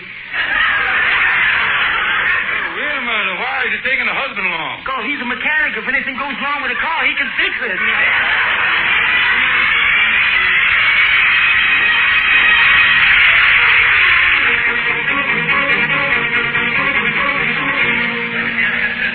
This certainly is a nice cigar stand you got here in this old office building, ain't it? Yeah, Amos, this is our first day. Yeah, look nice around here. A little old building, though. Yeah, the Kingfish is in with you, ain't he? Oh, yeah. We'll make great partners, too, because we've been friends for years. He trusts me, and I trust him. Yeah, where's the Kingfish now? He's out getting a lock for his side of the cash register. Well, then, I hope you have a lot of luck in the new cigar stand. I got to run along, son. Just want to come down and pay my respects. Yeah, well, thank you, Amos. Well, so long. So long, Amos. Well, I believe I'll try out this cash register, see if it's working all right. Guess it don't make much difference which button I push. That cash register drawer hit me right in the stomach again. Doctor, then, how is it? Yeah, hello, Kingfish. The hardware store was out of lock today, so we'll have to trust each other till tomorrow. Well, we can put ourselves on our honor, unless we can find a lock someplace else. Yeah, well, good then. Look here. According to the candy counter here, the Hershey bars, peanuts, marshmallows, and gumdrops really moving, ain't they? They sure is. I hope you don't spoil my lunch. Now, look here, Andy. Wait a minute, Kingfish. Here comes a customer. Something I can do for you, mister? Yeah, I'd like a can of lighting fluid, please. Lighting fluid for cigars or cigarettes? Oh, it don't make no difference. I don't smoke. Then what you want with the lighter fluid? My wife's got lipstick on my collar this morning. I want to get it off. You want to get it off? My secretary is very jealous. Oh, yeah. Yeah, well, here you is, 15 cents. Thank you. That straw hit me in the stomach every time, you know that? You're right. Smike you right in between them Hershey bars and them gumdrops. Yeah, and it didn't do the marshmallows no good either. Well, I'll take both of them. Here's your 30 cents. Oh, keep your money, honey. Just consider that a little token from me to you. Oh, thank you. Oh, don't mention it. Don't mention it. If there's anything else around here that your little heart desires, just speak right up. Well, I'd like some of that smoking tobacco over there. Smoking tobacco? Who's that for? My husband. That'll be 30 cents for the new magazines and 15 cents for the nerve of some people. That was a good sale, man. I put the money in the... Hey, buddy, I gotta get out of here fast. My wife just had a baby, and I want to get that box of cigars. Yes. Here you is. Say, it ain't none of my business, but if it was my baby, I'd start it off on a bottle of milk, mister. Here's the money. Yeah. Oh, look at that. I hope those cigars is all right for the baby. Well, I made show and give them the small ones. They'll fit right through the nipple. Might as well ring them two sales up, Andy. Yeah. Kingfish, we gotta do something about that cash register drawer. I was talking to a prize fighter this morning. He says if I don't learn how to duck, I'm going to have a cauliflower stomach. Tell me this. Why don't you give your stomach a rest? I just got an idea here. I tell you what, I'll take over for the balance of the day. That's a great idea. All right, then you go ahead home, and I'll see you at the office tonight and let you know what the receipt was for the day. Okay, I'll see you tonight. All right. Say, Kingfish. What? Did you know how to use the cash register? Oh, sure. I know how to use one. Well, don't forget to use it. Oh, yeah.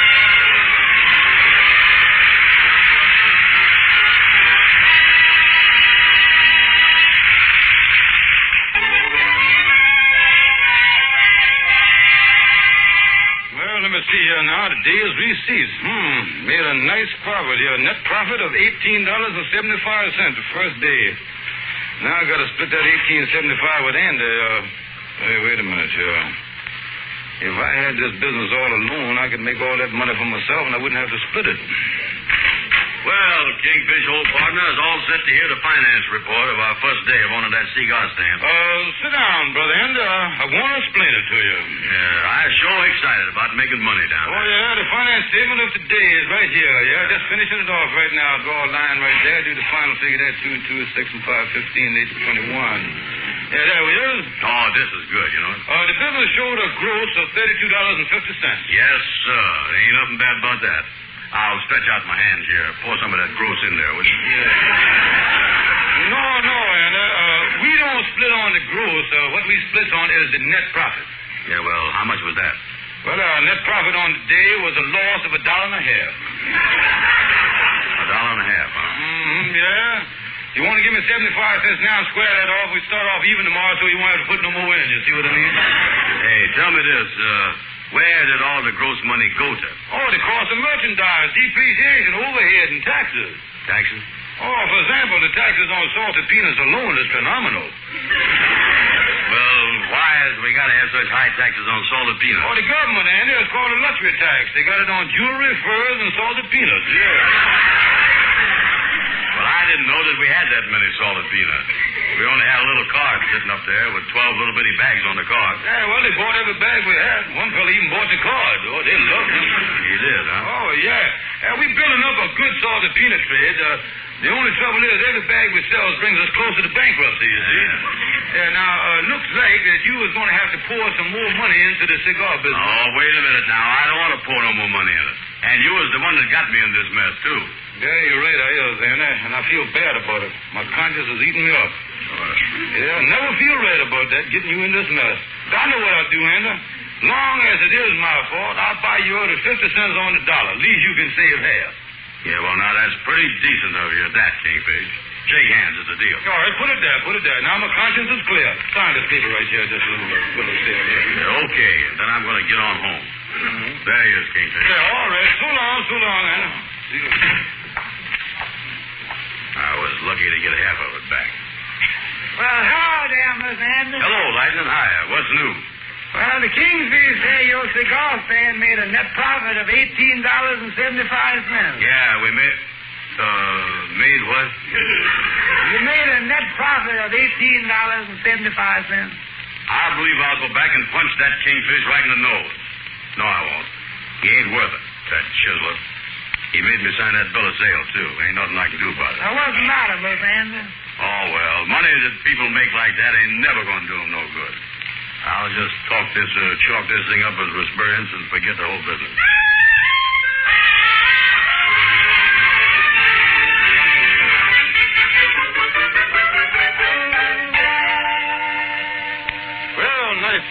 Mayor Jill ring up the money. Ouch. I'll see what Andy means there. Oh, me. Hey, buddy, do you mind if I move your paper rack? I want to get back to your stand there. I'm taking some measurements of the lobby. Oh, okay. Yes, sir. I'll move that back there. I see you around there with a tape line. I guess going to make some improvements to this old lobby. Certainly needs it, mister. No, they're going to tear it down and put up a public library. Hey, wait a minute. They can't do that. I got to go in business here.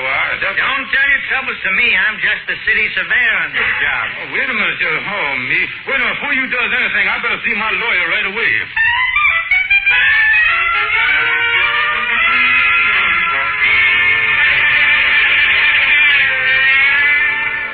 Gabby, I got to talk to you right quick. I is in trouble. Now, listen here, Kingfish. Listen here. Every time you get in trouble, you come running to me for free advice. Who do you think I is? Your father? You think I'm your father? I'll pay you $5 to help me. Sit down, son. Gabby, I got a cigar stand in the lobby of an old building over here, and they're going to tear it down and put up a public library. What can I do? Wait a minute. I think there's an angle there. Now, we might be able to get a petition against the library as a public nuisance. That would come under real estate law, Now, let me look in the law file here under the R's. Here, right here under the R. Do you find anything there? Yeah, a racing farm. But don't worry, I never read it myself, no, so I never read it. I just keep it in here in case a horse drops in. Can't you find something in the files there? Wait a minute. Oh, here's a law book. Forgot I had one. Let me see here. You're going to tear down the building, huh? Yeah. Then you're going to tear down. Oh, here we are. It says here, sick a man problem, destruct him, divide him, come summer term. That's Latin. But I think we're too late. Oh, why? They'll have the building torn down before I find out what that means. Well, what was I going to do, Gabby? Well, here's the idea. Find some sucker that don't know the building's going to be torn down. Sell him your cigar stand. Sell him the whole business. Say, that's the idea, and I think I know just the sucker I can sell it to. Good. Get out quick as you can. Just as quick as you can. Look here, listen, Gabby, after I sell him the business and get him to sign the paper, what do you think I ought to say to him? I just look him right in the eye and say to him, lovely, lovely.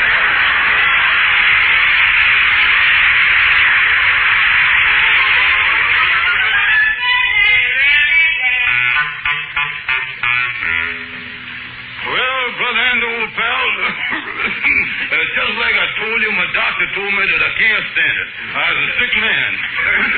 I'm allergic to tobacco, I'm allergic to newspapers, I'm allergic to chewing gum and all that stuff. And that's why I won't sell this profitable business. Yeah, well, is you really making money down there now? Oh, yeah. They're doing very good, and the government done took off all them taxes, and like I say, I'll sell you the whole thing for 50 cents on the dollar. Well, tell you what, I sell to you for $50 flat. Well, that's good enough. I'll take that. All right. Here is the bill of sale right here. Thank you, Kingfish. All right. Well, now, you done bought a terrific business, and it only cost you $50. 55, Kingfish. I had to pay that surveyor $5 to tell you they were tearing down the building.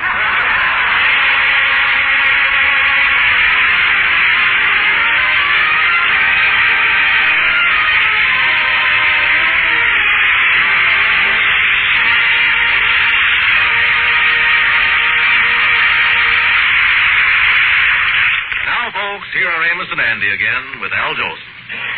Well, Al, we both saw your picture, and we can truthfully tell our listeners that they should see it, too, and maybe see it over again. Yeah, and incidentally, Al, it must make you feel very proud and happy to have a tribute of that kind paid to you on the screen. Well, now, boys, I want to be a little modest about this here thing. Hey, wait a minute.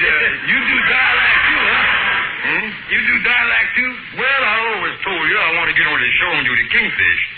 Don't forget that we're all brothers in that great fraternity, the Mystic Knights of the Sea. Yeah. Did you hear that, Kingfish? Who that stealing my stuff there? Get him off the thing there. And don't forget that lightning. Near there, I was going to whiz right out of here. Hey, Lightning, come back here. Get that man off the radio before I lose my job, will you? Well, Al, thank you for being with us tonight. You did a great job here, and you've got a great picture. Thank you, Amos, and thank you, Andy. And to you, ladies and gentlemen, thank you for listening. And if you see the picture, I hope you enjoy it. Good night, folks.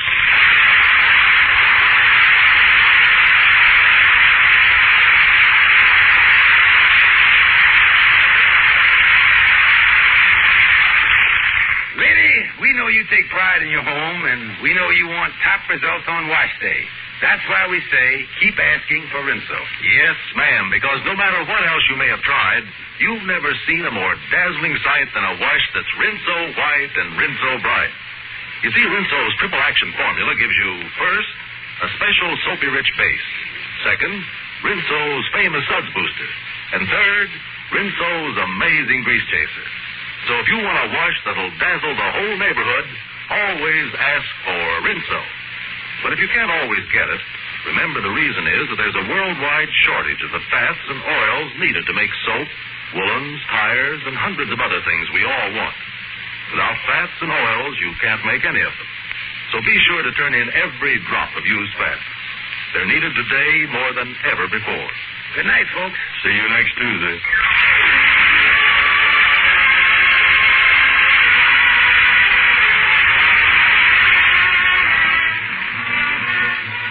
Say, try Lifebuoy in your next tub or shower. You'll go for that swell Lifebuoy lather. It's mild, efficient, and refreshing. Palmolive Soap, your beauty hope, and Luster Cream Shampoo for soft, glamorous, caressable hair bring you Our Miss Brooks, starring Eve Arden.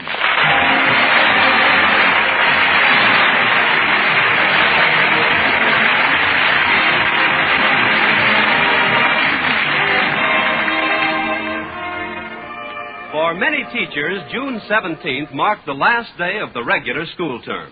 Well, this also applied to our Miss Brooks, who teaches English at Madison High School.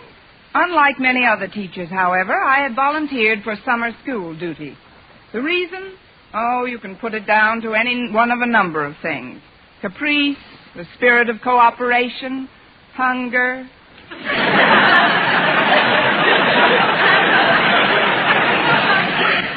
Anyway, I did look forward to a week's vacation before summer school started.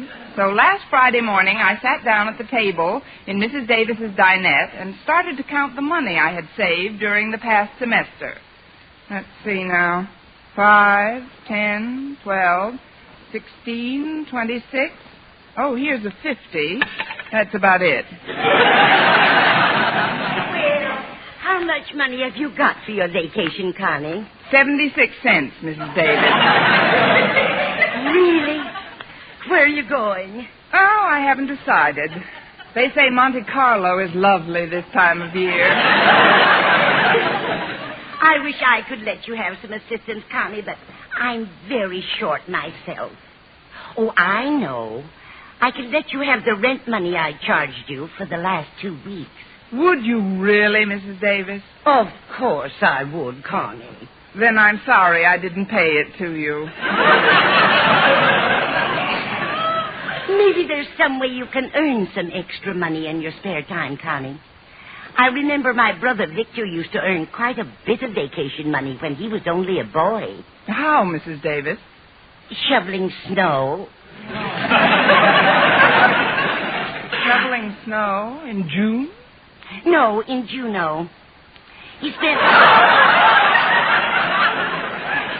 most of his vacations in Alaska. Oh. Or you might get some ideas out of these magazines here. They're just full of ads telling about spare time jobs. I'll see them. Herman Zuko made $6 the first day. At what? Popping corn on his own home popper. They send you all the equipment plus 50 pounds of corn absolutely free of charge. All you have to do is mail them a deposit. How much? $245. I guess that one won't do. No. Oh, here's one. Future Unlimited. Learn to fly in your own home. That's no good either. My room isn't big enough. Oh, look at this one, Connie. Let's see. Be the life of the party and earn good money besides. Whose picture is that, Connie? It says, Bride of the Month, Gretchen Cleek, earned $15 playing the banjo at her own wedding.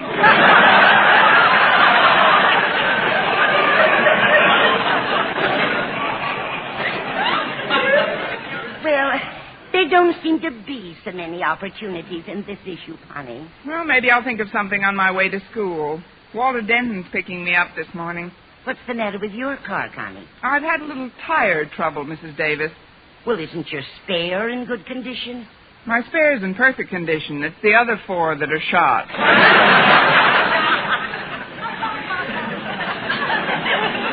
about another cup of coffee, Connie? All right, Mrs. Davis. Not you, Minerva. You've already had your breakfast. The way this cat eats is a caution. She's getting fat as a horse. Good. Maybe I can ride her to school one of these days.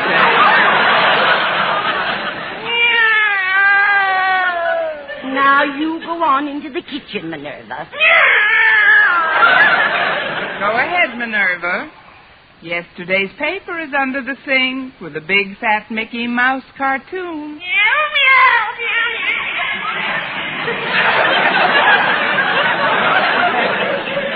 Oh, she's such a pretty thing. Yes, she is. Hey, wait a minute. No, I don't suppose her fur would bring much. I'll get it. No, I'll get it. I have long arms. Good morning, Walter. Come in. Wait. This is not a moment to be passed over lightly. This is an exquisite moment, a delicious moment, a moment to be savored and sipped like a rare old wine. Sorry, Bud. We don't serve minors at this bar. Come on in, Walter. The sun's heating up the dust in the hall. Don't you realize, Miss Brooks, that there's nothing quite as wonderful as coming face to face with one's teacher on one's last day of school? Oh, yes, there is, Walter. What? The moment when one's teacher turns one's back on one's pupils on the last day of school. Yes. Parting is such sweet sorrow. Well, we won't be parting for long. I volunteered to teach during the summer school term, and your marks have volunteered for you. Yes, I know. But it won't be too bad. I guess my old pal Stretch will be with me. I understand that the marks he got in his final exams weren't so hot. By the way, Miss Brooks, how did he do in English? You don't have to worry about Stretch, Walter. He made summer school with flying colors. I was just having a cup of coffee. Would you like something to eat before we leave the house? Oh, well, I had my breakfast, Miss Brooks, but I can always nibble. Good. Come into the dinette, Walter. Good morning, Mrs. Davis. Good morning, Walter. Can I fix you something? Would ham and eggs be too much trouble? That ought to make a nice nibble. I'll fix them for you in a jiffy, Walter. What kind of bread do you want? Oh, what have you got? White, rye, and whole wheat. That'll be fine. This kid eats like a cat. Well, Miss Brooks, how are you going to spend all of next week? No, I may not spend all of it, Walter. I'll probably save some. That is, I couldn't think of going away anywhere until I recuperate. Recuperate? From what, Miss Brooks? From an ancient malady, Walter. It's called teacher's blight. Gosh, how long have you had that? It's just setting in. The symptoms are always the same. First, a hollow feeling in the pit of the pocketbook, followed by a general tightening of the purse strings. In a word, you're broke? In 3 words, yes, darn it. Now, that isn't anything to be too desperate about, Miss Brooks. Being broke isn't so bad if you've got friends. I know, Walter, but it's just as nice to be rich and have friends. Yeah, that's true, too. But let's pursue this matter further. In order to effect a cure, we must first find the cause of the ailment. Go ahead, Doctor. At present, you are without funds, correct? Correct. Hence, you must have spent what funds you possessed on something other than that which you'd like to have said funds available for now, mustn't you?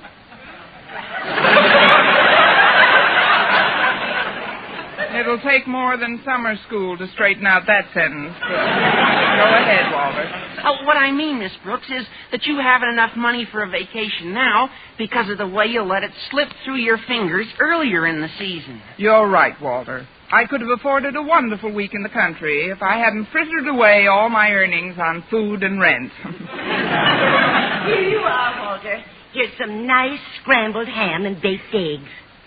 Beg pardon? It's a brand new recipe I've discovered. It's called ham and eggs country style. In what country? If you'll excuse me, Walter, I'd like to look through some more of these magazines while you're eating.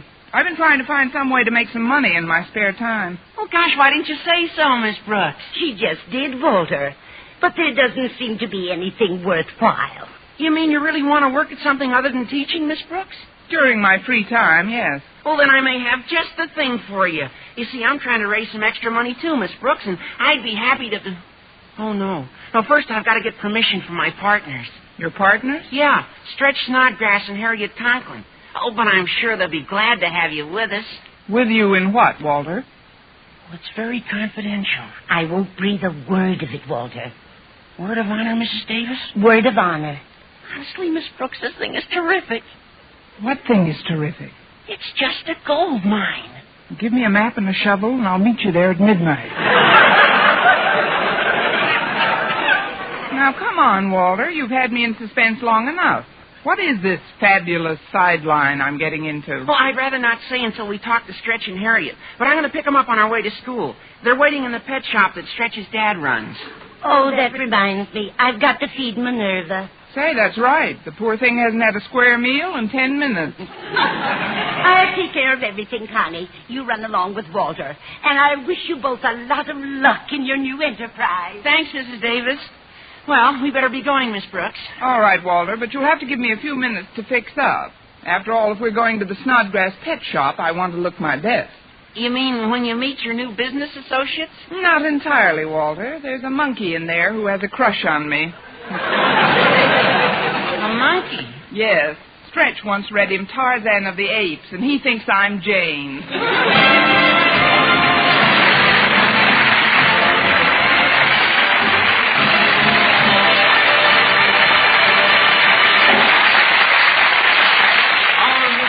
Starring Eve Arden will continue in just a moment. But first, here is Vern Smith. Here's wonderful news, ladies. Wonderful, wonderful news. Now there's something thrillingly new in Palmolive Soap's famous Beauty Lather. Yes, something thrillingly new. Palmolive's famous Beauty Lather now brings you new fragrance, new charm, new allure. Millions of women will prefer Beauty Lather Palmolive over all other leading toilet soaps the minute they try it.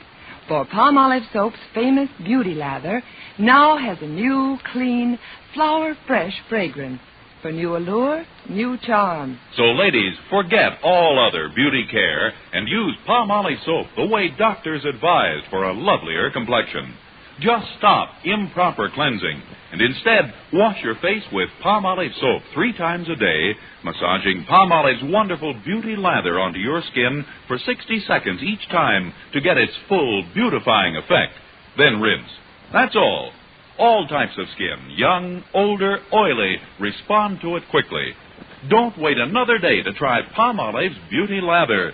You'll be thrilled by its new fragrance, new charm, new allure. Thrilled again by the fresher, brighter complexion doctors prove may soon be yours.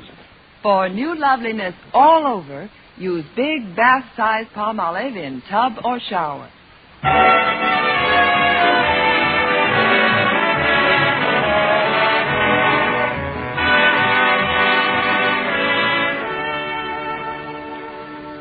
Driving downtown with Walter Denton is always an invigorating experience. It's great practice for underwater swimming, too. At one point during our ride, I held my breath for 3 straight blocks. When we finally arrived at our destination, I made a mental note to send a generous contribution to the League for Frightened Pedestrians. Well, here's the pet shop, Miss Brooks. It better be. A jewelry store would look pretty silly with all those puppies in the window. Oh, aren't they cute, Walter? What's that St. Bernard doing in there? No, that's Stretch. Oh. Come on, let's go in. Hiya, Stretch. It's me. Oh, hi, Walter. Oh, hello, Miss Brooks. Hello, Stretch. Where's your dad? Well, he'll be down later. I opened the shop today. I was just feeding the animals. How about Harriet? She had breakfast at home. Oh, you mean where is she at? Oh, she's in back examining some of our equipment. Oh, let's go back. We got to vote Miss Brooks into the business. No kidding. Is Miss Brooks coming in with us? Well, that depends on if she still wants to after she hears what it is. It also depends on if I'm not too old when I hear what it is. Well, it's about time you... Oh, hello, Miss Brooks. Good morning, Harriet. It was my fault Walter's late. We were discussing the possibilities of my joining your new enterprise. Our enterprise? Yes, the one that's well calculated to keep you in suspense. Is it okay with you, Harriet? Miss Brooks will make a wonderful contact man for us. Yeah, she sure will. A swell contact man. Of course, I'll feel a little foolish in this dress. Well, I'm all for it, of course, but do you know what the business is, Miss Brooks? No. It's taxidermy. Taxidermy? Yeah, you know, where you stuff stuff. Yeah, not just any stuff. Birds and animals and things like that people grow attached to. Well, I don't know, kids. Oh, I don't think to it, Miss Brooks. My dad is furnishing all the equipment. He used to be in that business, you know. It's really a public service, Miss Brooks. Like when old Mr. Phillips, you know, the man who has the farm right nearby, well, one of his pet oxen died and he felt terrible till Stretch's dad fixed him up. Sure. Now the ox is still standing in his stall out in the barn, and Mr. Phillips can run in and see him every once in a while. He's exactly like when he was alive. Without the pulling power, of course. It's a great business, Miss Brooks. And just think, you don't have to make any investment. All you need is an apron and something sharp. But you better think it over, Miss Brooks. Taxidermy may not be a dignified enough avocation for a school teacher. Well, I'm afraid Harriet's right. Besides, I wouldn't want to deplete your share of the earnings. I imagine there isn't too much money in it. Well, with the orders we got in already, we should gross almost $100. Plus some swell leads that you could follow up as a contact man. Sure. Altogether, we'll clear about $50 apiece. Did you say $50? Sure. Stretch. Yes, Miss Brooks? Throw me an apron, an ox, and something sharp.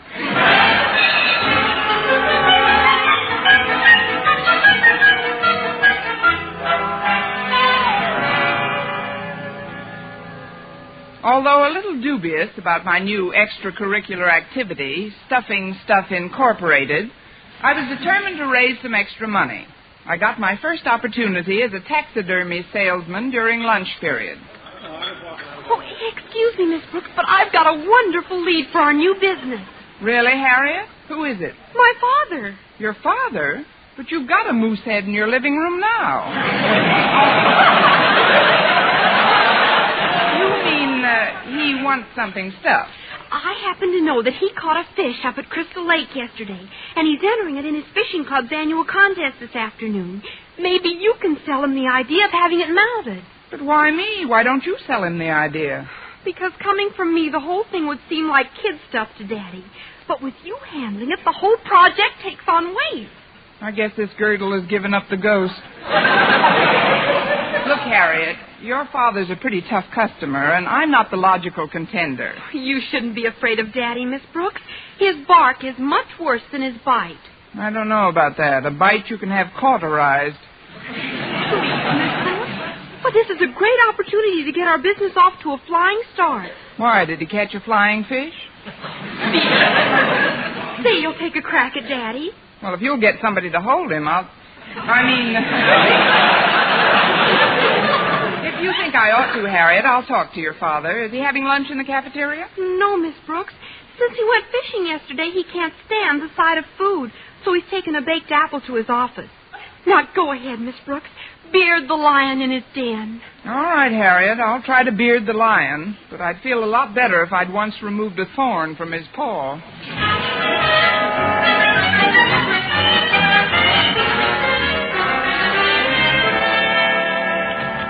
Excuse me, Mr. Conklin, could I see you for a moment?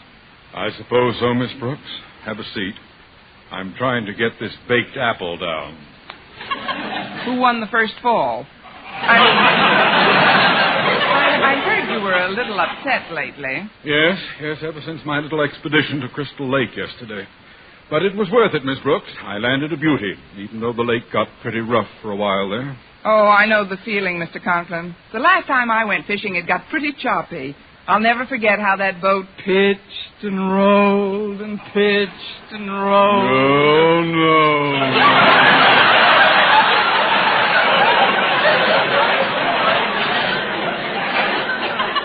If you don't mind, Miss Brooks, I wish you'd postpone the recital of your experience at sea till I've had another go at this baked apple. Oh, of course, Mr. Conklin. What I wanted to talk to you about was that beauty you hauled in yesterday. Now, you must admit, Mr. Conklin, that there's nothing quite as unprepossessing as a dead fish. Miss Brooks, there must be something else we can chat about. Oh, this is important, Mr. Conklin. Do you realize that I can transform into a vibrant, beautiful object what is now nothing but a cold, gray, sodden mass? How, you ask? I do not. Well, I'll tell you. By taxidermy, Mr. Conklin. Take Mr. Phillips, the farmer. Months after it passed away, Mr. Phillips could still go out to his barn and see his pet ox standing there. Well, bully for him.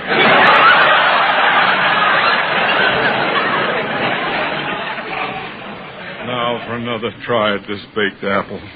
Mr. Conklin, I'm afraid you underestimate the importance of taxidermy. Have you any idea of what it takes to stuff an ox? Miss Brooks, would you like this baked apple? No, thanks, Mr. Conklin. I just had some stuffed peppers for lunch. Naturally. Now, what is all this nonsense about taxidermy? Well, frankly, Mr. Conklin, I'm trying to earn a little extra money in my spare time. But, Miss Brooks, taxidermy. Your fish will make a wonderful trophy, especially if it wins the contest this afternoon. But I'm not at all sure it will win the contest. It's only a 29-inch bass. Last year it took a 32-incher to win. Well, then you should turn the fish over to us before the contest. Taxidermy will make it even larger. I'm surprised at you, Miss Brooks. Stuffing fish. You, a public educator, stooping to such... larger?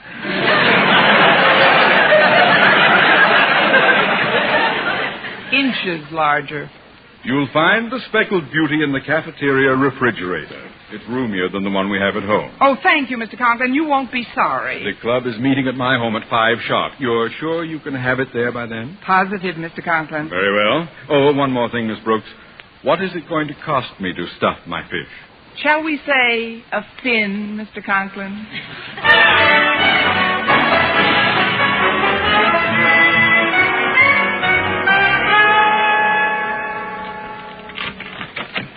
Mrs. Davis! Mrs. Davis, I'm home. I'm in the kitchen, Connie. Then we're bound to run into each other. That's where this bass and I are headed. Well, here we are, Mrs. Davis. Oh, hello, Connie. I was just... Who's that with you? This is a 29-inch bass, which is about to be preserved for Mr. Conklin and posterity. Meow. Oh, hello, Minerva.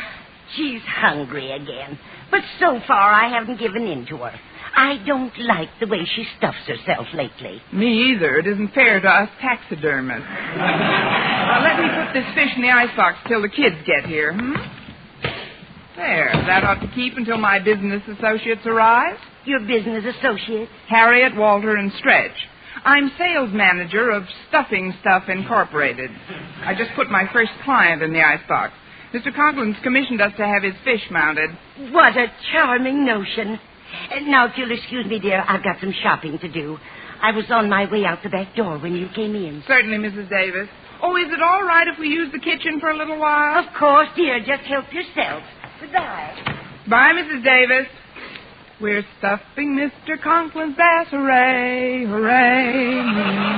Coming! Well, here we are, Miss Brooks. Yep, here we are. Come in, boys. Where's Harriet? Well, she didn't come, Miss Brooks. She says she'd rather sit this part of the business out. It gets kind of gooky. I think I'll sit with her. I got all the equipment here, Miss Brooks. Where's the subject? Back in the kitchen. Just follow me. It's a pretty good-sized fish, boys. I hope it doesn't take too long to do the job. Oh, it'll just be a few minutes, Miss Brooks. Oh, nothing to it. Old Stretch just takes out his pointy knife and then... never mind the details, Walter. The fish is in the icebox here. Oh, now that's funny. I put it right on the bottom shelf. Well, isn't there now? Look at Minerva. She looks like the cat that swallowed the canary. She looks like the cat that swallowed the canary that swallowed the bass. Look, Miss Brooks. Look at this skeleton over here in the corner. What's it doing out of my closet? It's all that's left of the fish. Gosh, well, I can't stuff a skeleton. This is simply terrible, boys. Mr. Conklin's fishing club's meeting at his home in a couple of hours. Oh, Minerva, how could you do this to me? The way you eat, you should oink instead of meowing.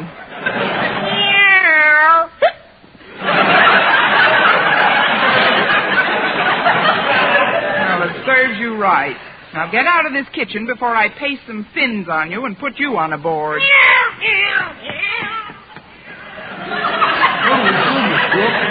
There's only one thing we can do.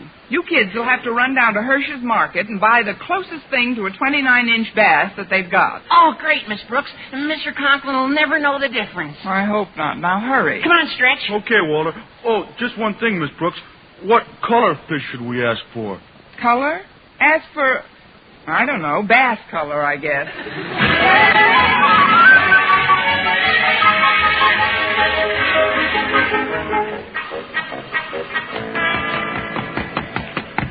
Well, here we are, Miss Brooks. Put him on the kitchen table here, Stretch. Okay, Walter. There. I think the first thing to do is spray him with a bottle of sweet air. Wait a minute. He doesn't look as big as the one Mr. Conklin caught. Oh, don't worry about that, Miss Brooks. We bought a football bladder and a tire pump, too. That was Walter's idea. That's what it sounds like. Sure. We just stick the bladder in him and pump him up till he's the right size. But isn't that dangerous? Not if we're careful. Come on, Stretch. Let's get started. Okay, Walter. Flashlight. Flashlight. Hammer. Hammer. Ice pick. Smelling salt.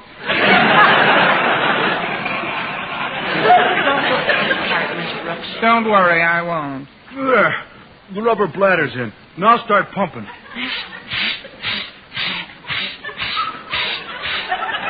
There. Think that's enough air, Miss Brooks? Enough. If his eyes pop out any further, we'll be sued by Eddie Cantor.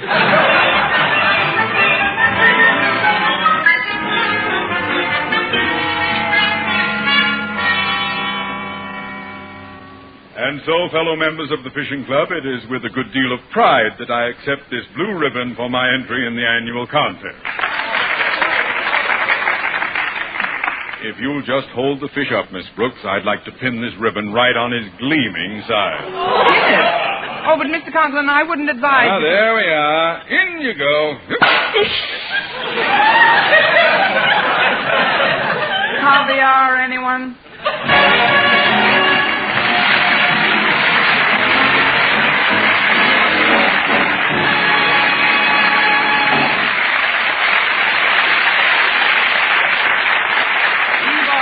Our Miss Brooks returns in just a moment, but first... Dream girl, beautiful luster cream girl. Tonight, show him how much lovelier your hair can look after a Luster Cream shampoo. Only Luster Cream brings you Kay Dumit's magic formula blend of secret ingredients plus gentle lanolin. Gives loveliness lather even in hardest water. Glamorizes your hair as you wash it. Luster Cream, not a soap, not a liquid, but a dainty cream shampoo. Leaves hair fragrantly clean, free of loose dandruff, glistening with sheen, soft, manageable. Gives new beauty to all hairdos or permanents. 4-ounce jar, $1. Smaller sizes, either tubes or jars. Tonight, try Luster Cream shampoo and be a Dream girl, beautiful luster cream girl. You owe your crowning glory to a luster cream shampoo. And now, once again, here is our Miss Brooks. Well, the fish blew up, followed shortly afterwards by Mr. Conklin.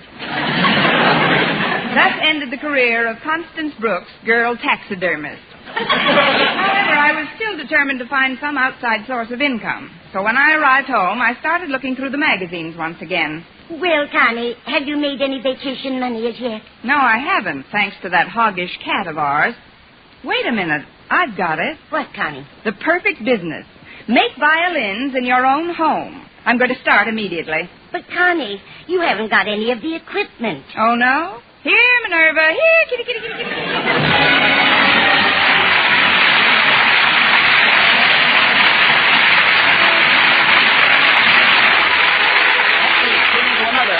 Brooks Show, brought to you by Palmolive Soap, your beauty hope, and Luster Cream Shampoo for soft, glamorous, caressable hair. Our Miss Brooks, starring Eve Arden, is produced by Larry Burns, written and directed by Al Lewis, with music by Wilbur Hatch.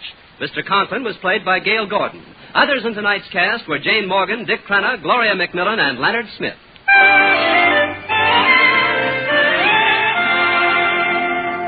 Men, do you shave with a lather or brushless shave cream? Palmolive shaving cream comes both ways.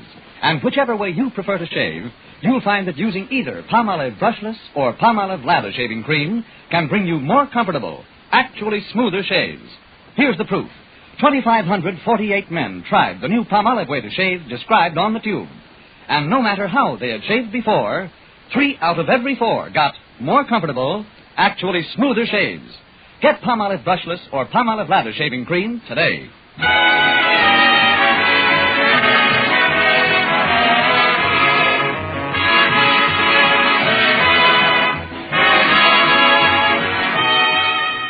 For mystery liberally sprinkled with laughs, listen to Mr. and Mrs. North, the exciting, fun-packed adventures of an amateur detective and his beautiful wife.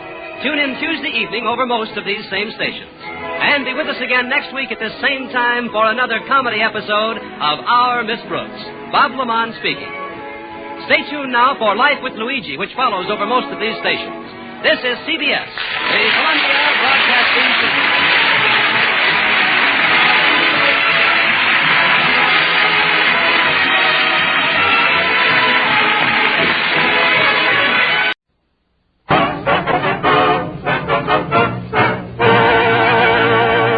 Of Avalon cigarettes, please. Yes, sir. Just a moment, sir. Don't forget your change. You'd never guess, but Avalon's cost you less. So why not always travel on with Avalon?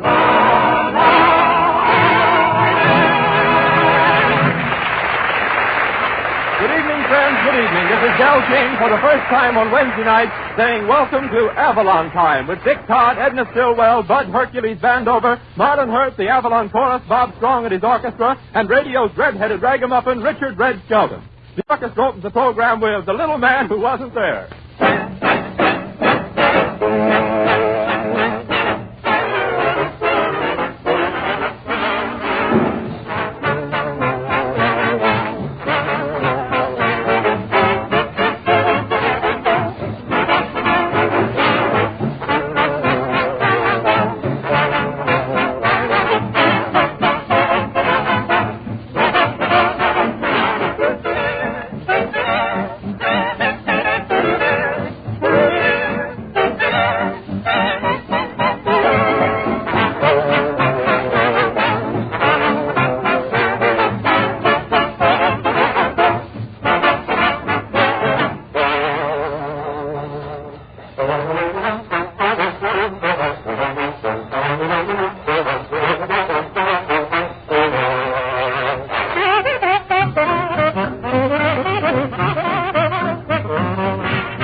Avalon cigarettes are guaranteed unsurpassed in quality.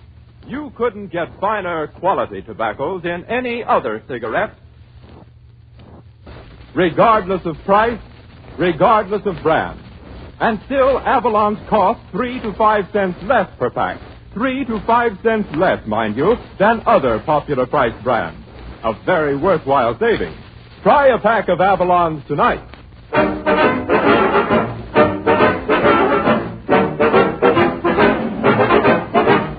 Ladies and Gentlemen, if you have anything to do around the house, like fire the furnace, turn on the electric fan, wash the dishes, any odd jobs you haven't finished, now's the time to do them, because here comes America's streamlined Jester with his weekly news, grist from the fun mill, Red Skelton. Thank you, and good evening, ladies and gentlemen. And now for the news from coast to coast. Man invents Polaroid glasses that eliminates glare. See, I'll have to get my landlady a pair. No kidding. Every time she looks at me, my shirt rolls up. Hollywood, California, Marlena Dietrich to make a Western picture. Now I know what Horace Greeley meant.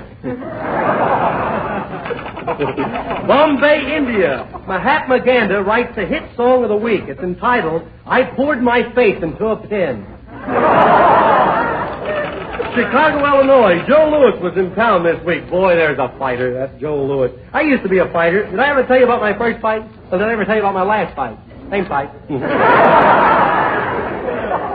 I love fighting. My fighting ability comes natural. My whole family were Sunday drivers. I was eye fast. Every time I'd hear the bell, I'd spring out of my corner, then somebody'd throw me back in the ring. I'll never forget that last fight, though. In fact, every Saturday afternoon I go out to the White City Arena just so I can be near my teeth. Chicago, Illinois. The American Legion holds huge parades. It takes 15 hours to pass a given spot. The only trouble is nobody will give you the spot. Oh, by the way, they found Elmer. He gave himself up to Winchell.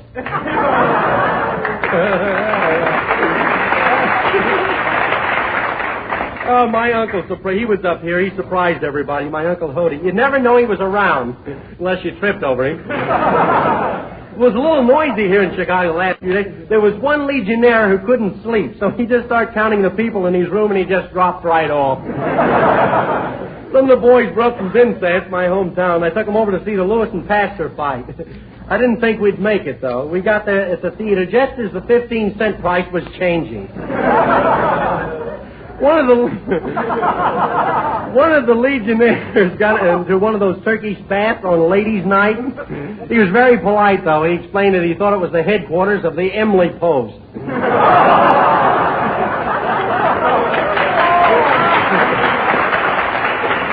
Well, that's enough news for tonight. So, ladies and gentlemen, we'd like you to meet at this time a new member of Avalon Time, a young fellow who's made many, many Victor records. He has a grand voice, and I'm sure that you'll all like his style of singing. And it's really a pleasure to present at this time Dick Todd. Come on, fellas, sing it slow.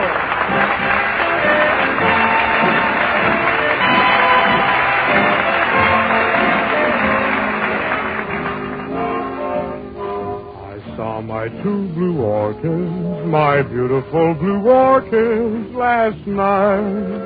And what a sweet surprise. When you looked at me, it was plain to see blue orchids only bloom in your eyes.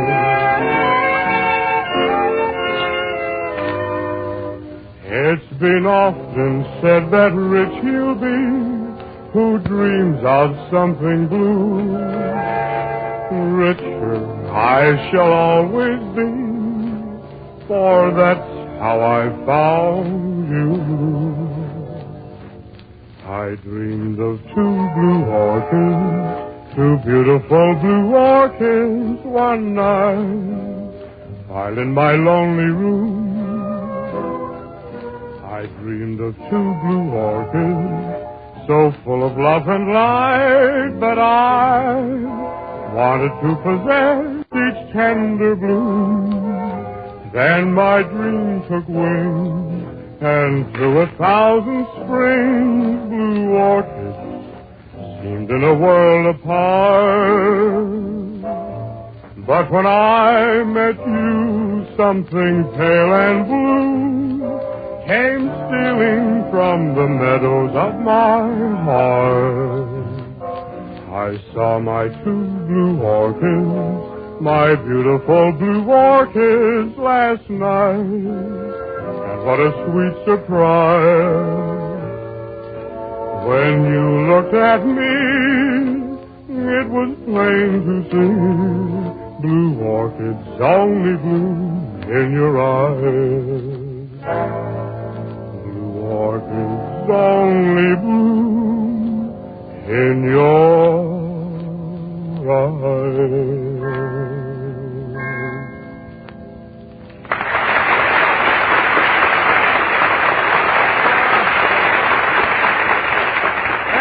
Orchid from the Colorblind Florist, sung by our new Avalon anchor man, Dick Todd.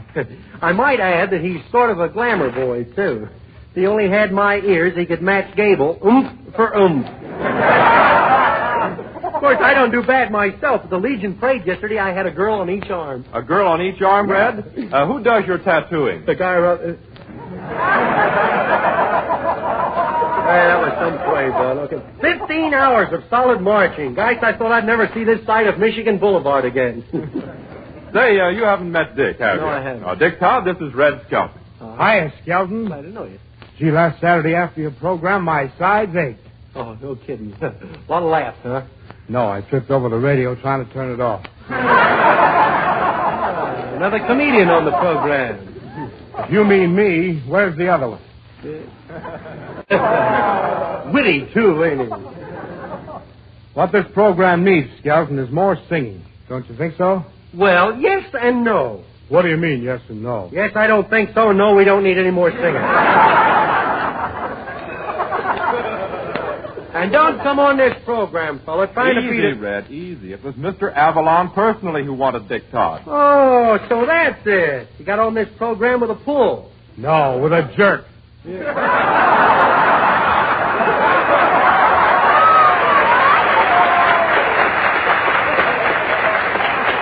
Listen here. If I'm going to be the... Well, that's a relief. Have somebody take a rap at the door instead of me. Come in. Hello, silliness. Well, if it ain't Gypsy Rose Levy. Please, on my radio program for beauty treatment, I'm being known as Lady Epstein. You a beauty expert? Say, you really make money? But definitely, Mr. Skeleton. I'm robbing the rich ladies. What? You mean you steal from them? Oh, no. I'm robbing off the fat. With massaging with rubbing creams, I'm giving them a nice bill. A nice bill, huh? Say, I'd like to see some of your work. You're a building inspector. With you, I should frazzling my nerves. I'm going out and see how the Legionnaires are advertising my new book on reducing. Your new book? What's the name of it? Hip, away. Well, how do you like being on Wednesday night instead of Saturday, Red? Oh, swell. I'll bet in a couple of weeks there'll be millions of people tuning in about this time. Sure, waiting to hear Fred Allen. Yeah.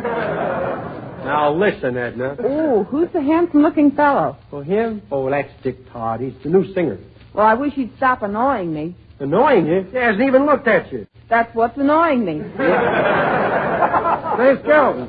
Here's Strom. What is it, Bob? Well, Dick and I have been talking it over, and we've decided this program needs more music and song. Oh, wait a minute. I got something to say about that. I'll bet it won't get a laugh. Yeah. Well, I know for sure that the sponsor wants more comedy on this show. Why, to celebrate this new time, last night he took me out and broke open a new bottle of champagne. Now, if you don't believe me, I'll show you the stitches in my head. Well, we'll find out.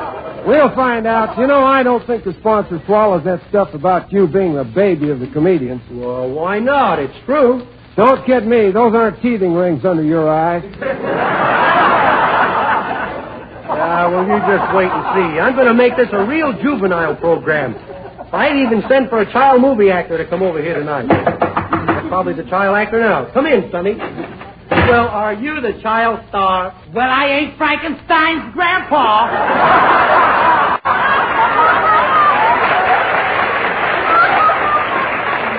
Hercules, a child star. Oh, goodness, yes, Mr. Skelton. And I'm all ready to play the part of Little Lark Angel Puss. You sure look cute in that jacket, Herky. Say, what kind of material is that? Is that real English eating or just moth eating? Say, don't you think you're a little bit too old to be a child star, Herky? Too old? Why, good heavens, no. Why, I'm so young my mom still shaves me. And am I the little toughie?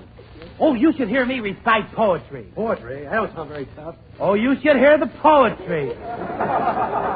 Oh, I guess I'm just a big bully. Well, I'm afraid you don't fit into my plans as a child star, Herky. Oh, good heavens, then. I'll never find my proper place in this world. But confidentially, Mr. Skelton, when I was born, the star flew over the zoo for 3 hours before I could talk him out of it. Good old Herky, one of the 7 blunders of the world. Say, Red, I'll bet you can't name the 7 wonders of the world. Who can't? Why, it's nothing at all, Del. Let's see, there's the Temple of Dinah, the Temple of Jupiter, and the Temple of Shirley. Let's see, there's the Hanging Gardens of Babylon, the Colossus in Rhodes, the Pyramids in Egypt, and Brooklyn in 3rd place. Say, what is the 7th wonder of the world? How you ever got on this program? Yeah. Now, listen, Dick, you don't know me, but the way I put this program over, why, Mr. Avalon thinks I'm a wizard. That's me. I'm a wizard. Stop making an Oz of yourself. Oh, what's the use? Play some music, Bob.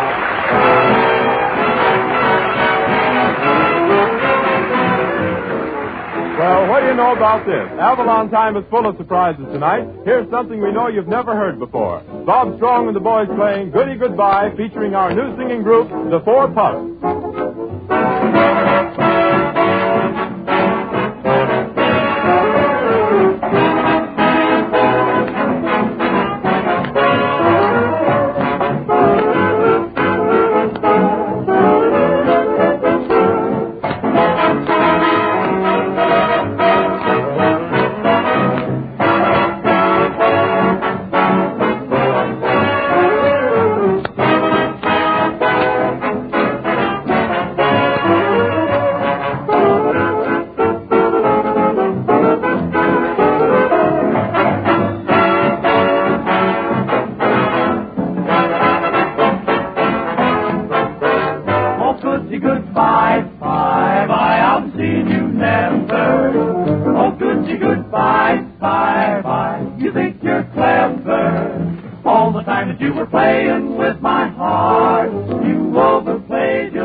Down as they come to believe you from the start. Oh, goody good luck to you and to all the others. I mean the ones you kept undercover. Take a goody good look in the goody good book. There's a goody good reason why. It's goodbye, bye, bye, goody goodbye.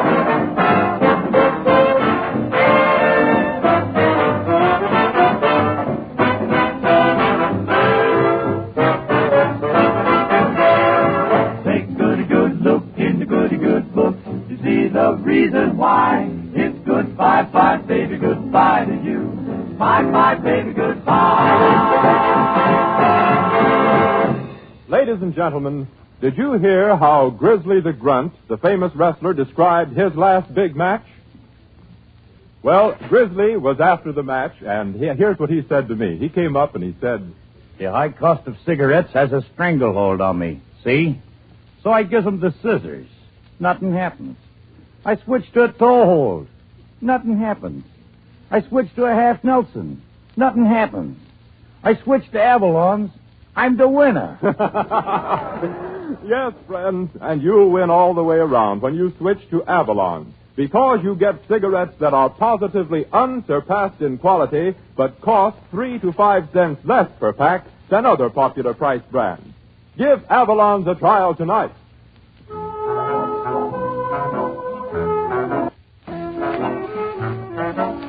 When Dick Todd joined the program, he requested that he be allowed to sing a popular number each week and also a song of the West. So for his second number tonight, you hear him in Ride, Tenderfoot, Ride. Ride, tenderfoot, ride tonight. See the old range riders there at your side tonight. They're fast company, so if you want to be a cowboy, then you gotta ride Tenderfoot ride. Tenderfoot ride. You gotta hit the trail in Oklahoma when the moon is pale. And get to Texas with the morning mail. Boy, you can be a cowboy. A cowboy. You gotta rope and throw. You gotta get your share of buffalo.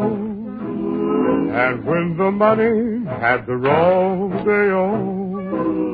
Boy, you can be a cowboy. A cowboy.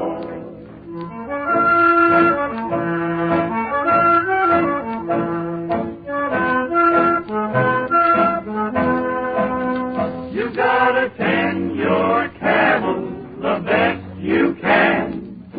Hold your liquor like a man. And ride. Tenderfoot ride tonight. See the old range riders there at your side tonight. They're fast company, so if you want to be a cowboy, then you gotta ride. Tenderfoot ride.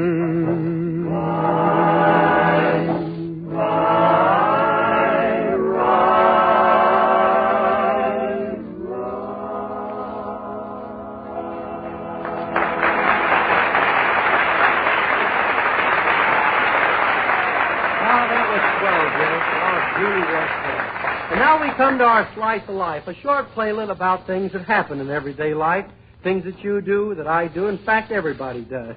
And tonight's episode is about a newly married couple who are on their way to meet her folks for the first time. You set the scene, Del. Okay, the time about 2 in the afternoon. The place somewhere in your hometown. Now, as the scene opens, we find Edna Stillwell, who plays the part of the blushing bride, talking to her new husband, played by Skelton, who is a little red, too. Listen. Well, it won't be long now until you meet my folks. Are you nervous? Nervous? I feel like a plate of gelatin with a nervous breakdown. I know you'll like Mother and Dad, and I hope they like you. Well, I don't know why they shouldn't. I don't drink, chew, or stay out late at night. In fact, I'm a regular tomboy. Oh, gee. They live along here somewhere, don't they? Which house is it? You see that beautiful mansion on the corner? Yeah, is that where you live? No, that's the filling station. They live in the little house next door. Say, that's a cute little house. Why is it only half painted, though? Well, that's the half that's paid for. Oh. Cute. Oh, there's Dad sitting on the porch. He just loves to sit and face the sun. But I'm afraid he'll overdo it. Yeah, his nose is just about right. He's kind of anemic, though, ain't he? Boy, celery next to him would look like rhubarb. But he is distinguished looking, though. Well, he ran for mayor 4 years ago. Yeah, what's he doing now? Nothing. He was elected. Gee, that sure is a nice house. Are both those garages theirs? No, the one on the right's Mother. You better stop along here. Okay. I got to get those brakes fixed. Oh, Mother. Mother. Edna, my little baby. Oh, Edna. What's she crying about? She lose her job? Oh, Edna, let me look at you. Why, you haven't changed a bit. Well, pay the taxi driver and come in the house. Yeah. I ain't no taxi driver. Mother, this is my husband. You've made a mistake. Your husband? Oh, I'm sorry for my mistake. Yeah. I can't get over the idea of my little Edna being married to a man. What I could do? You think it would help if I learned to cook or sew or something? Oh, I feel weak. Huh? I'm fainting. Oh, Help me, some of you. Well, don't stand there. Do something. She's fainted. Help, please, help! Stupid. Hello, Edna. Hello. Where's Mother? Oh, there she is, lying there. Don't she look natural? Oh, well. She's only fainted. Well, get the smelling salts while we tow her into the house. All right, Dad. Yeah, I'll help you, Dad. I'm Edna's husband. You are? Congratulations. Grab a leg.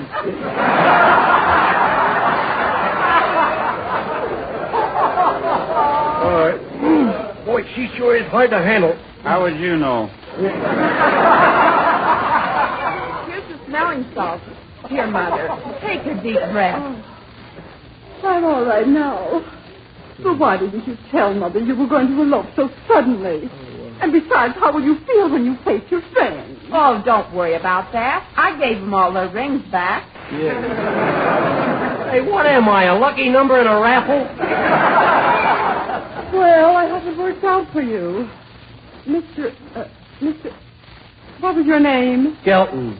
Richard Skelton. Oh, yes, I must remember that. Yeah. You're an American, aren't you? Oh, yes, ma'am, 100%. I haven't worked in 3 years.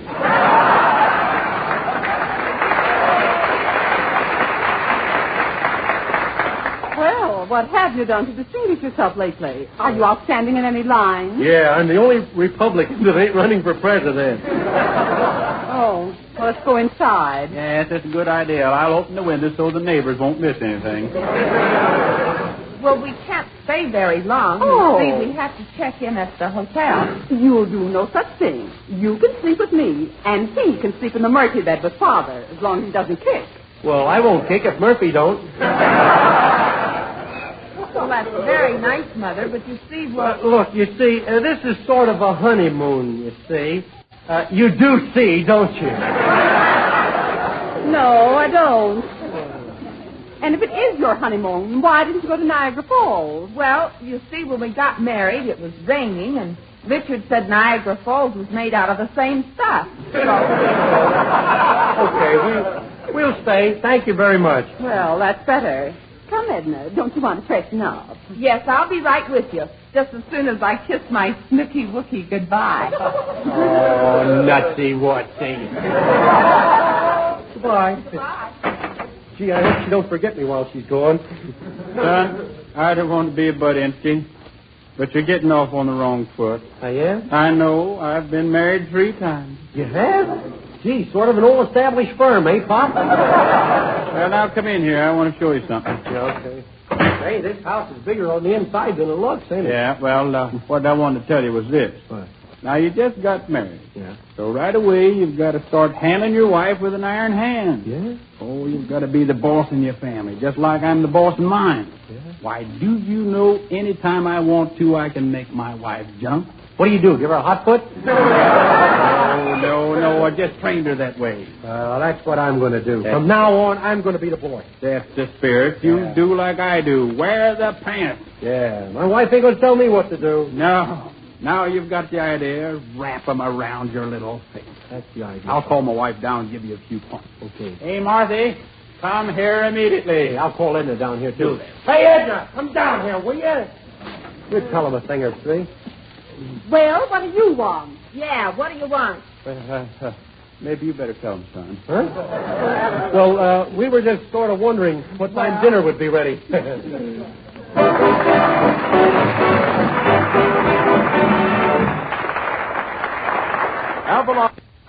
Avalon cigarettes cost 3 to 5 cents less per pack than other popular priced brands.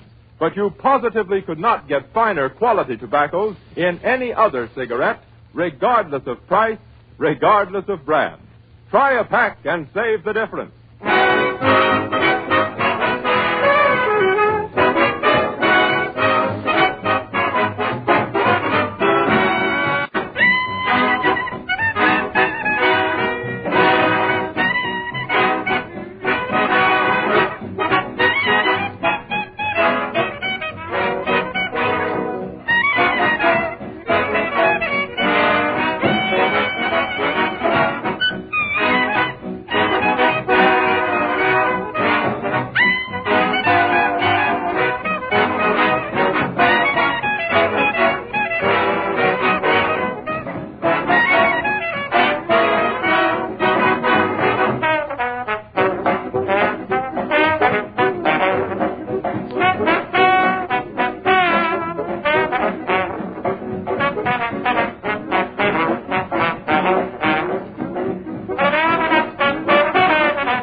Well, Dell, I guess this ends our first Hash Wednesday. Right-ho, Red, and, Say, Skelton, how about that singing? Now, look, Dick, comedy may not be important to you, but at least it keeps me alive. Prove it. Yeah. Oh, what's the use? Good night, everybody. We'll see you all next Wednesday. Good night now.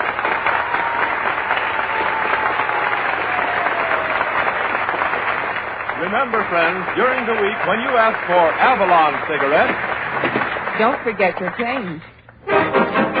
So why not always travel on with Avalon?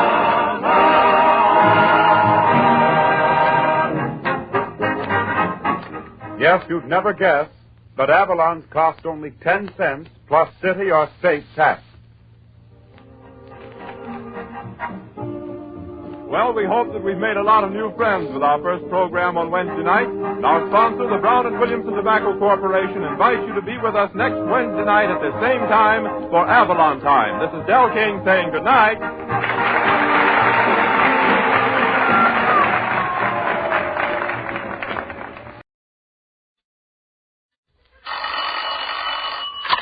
Hello? Oh, hello, sweetheart. Of course I love you. Of course I want to marry you. Yes, I know you're waiting at the church, but you'll have to wait another 30 minutes because I'm listening to The Life of Riley.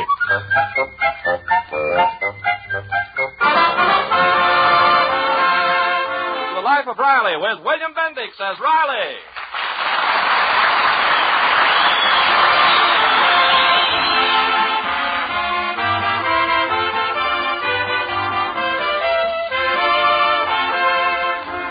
Well, it's lunchtime at the plant where Riley's employed, and that gives him an opportunity to indulge in his two favorite sports, eating and arguing with his co-worker and friendly enemy, Jim Gillis. Right now, he and Gillis are at hammer and tongs on one of their favorite topics, their children. What's the use of arguing, Riley? You're a good worker, a good citizen, and a good husband. But you just ain't cut out to be a father. That's what you say, Gillis. But my Junior and my Babs ain't complaining. Junior's been with me for 13 years, and Babs for 16 years. That's 29 years of fatherhood. Don't tell me I ain't cut up to be a father. Sure your kids ain't complaining. What good would it do? They're stuck with you. Yeah? Listen, my kids love their old man. They ain't like your Egbert. My child adores me. He does, huh? All I know is I heard that last Father's Day your Egbert went to the zoo and threw rocks at the stork.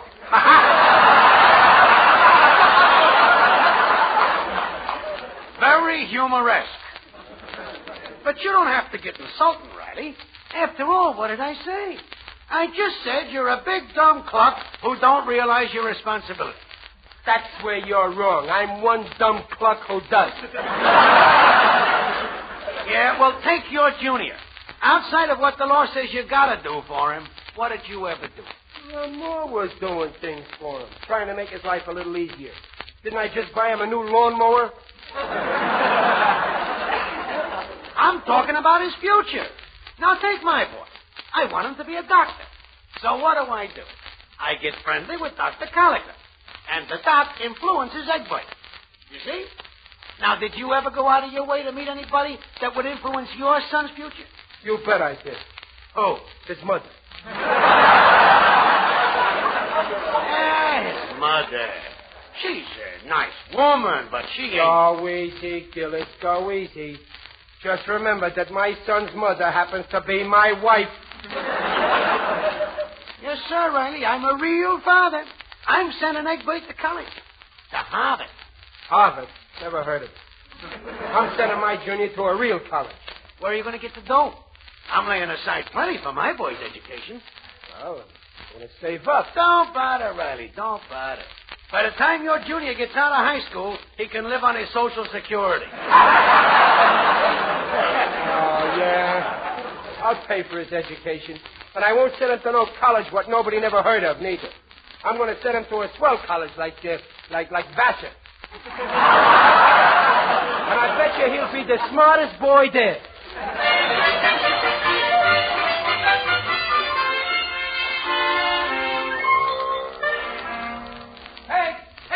Hey. Oh, Dumpler, hey. Oh, Riley, Well, what are you so excited about? Guess what I did today? What? I took out an educational policy, the kind that guarantees a college education. Ain't that wonderful? Well, yes, dear, but remember, you still got 3 more years to go till you finish night school. Well, Peg, the college ain't for me. My head don't point in that direction. It's for Junior. Oh, well, that's a grand idea. But I thought a college policy has to be taken out when the child is very young. Well, yeah, but this agent gave me a special deal. I paid up some back premiums, and Junior will get enough dough to start college 8 years from today.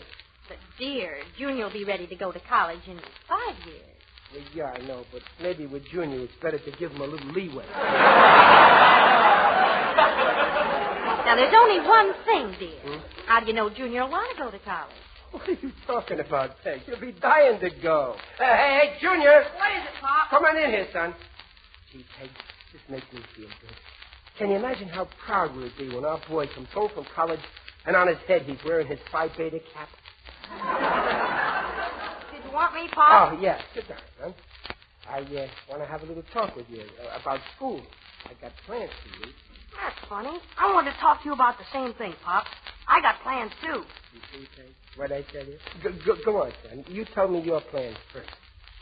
Well, Pop, I've been thinking, and, I want to quit junior high school. That's okay, sonny, as long as you go to college. What did you say? I don't want to go back to school this year. Go back. But, Junior. Not go back. Peg, let me pinch you. I must be dreaming. Now, you're going to get an education, Junior. We'll see to that. Oh, what good is school? Well, you don't know what you're talking about, Junior.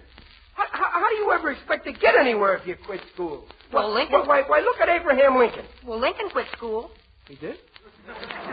Oh, that's just it. If he'd had an education, he'd have gone a lot further.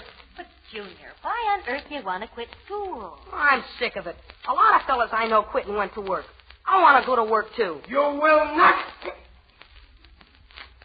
Look, Santa, I want you to be something. Now the war's over. The world's got to go on. It's got to improve. That takes leadership. A good education can teach you how to use your brain. I know because I didn't have one. Junior, you know what your father did for you today. He took out a policy so you could have money to go to college. Gee, that's swell of you, Pop, but I don't want to go to college. Junior, how can you say that? Look at the fun you'll have at college. Rooting at football games, dancing at the senior prom, mingling with the maternity crowd.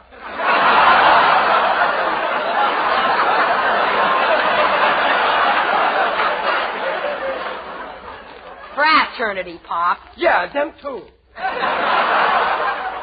The main thing, college prepares you for a career. But I don't want a career. I want to go to work. You will not go to work. You're going back to school. Oh, please, Pop, I don't want to. As long as I'm the head of this house, you'll do what I say. But I don't want to go to school.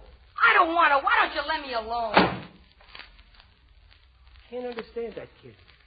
All of a sudden, he loves work. He certainly don't get it from me. Peg, this is serious. I'll have to do something drastic about it. Do you think I should give him a licking? I don't know, dear. After all, Junior's a pretty big boy. Don't worry. I can defend myself. No, licking ain't the way. I'm going to use psychology. Psychology? He wants to quit and go to work. Let him. Oh, be serious. No, I mean it. It's the only way to cure him. After working like a dog for a week, he'll come begging to go back to school. There's nothing like psychology. Oh, what do you know about psychology? Psychology means when one guy outsmarts another, don't it? Well, I've been outsmarted by plenty of guys.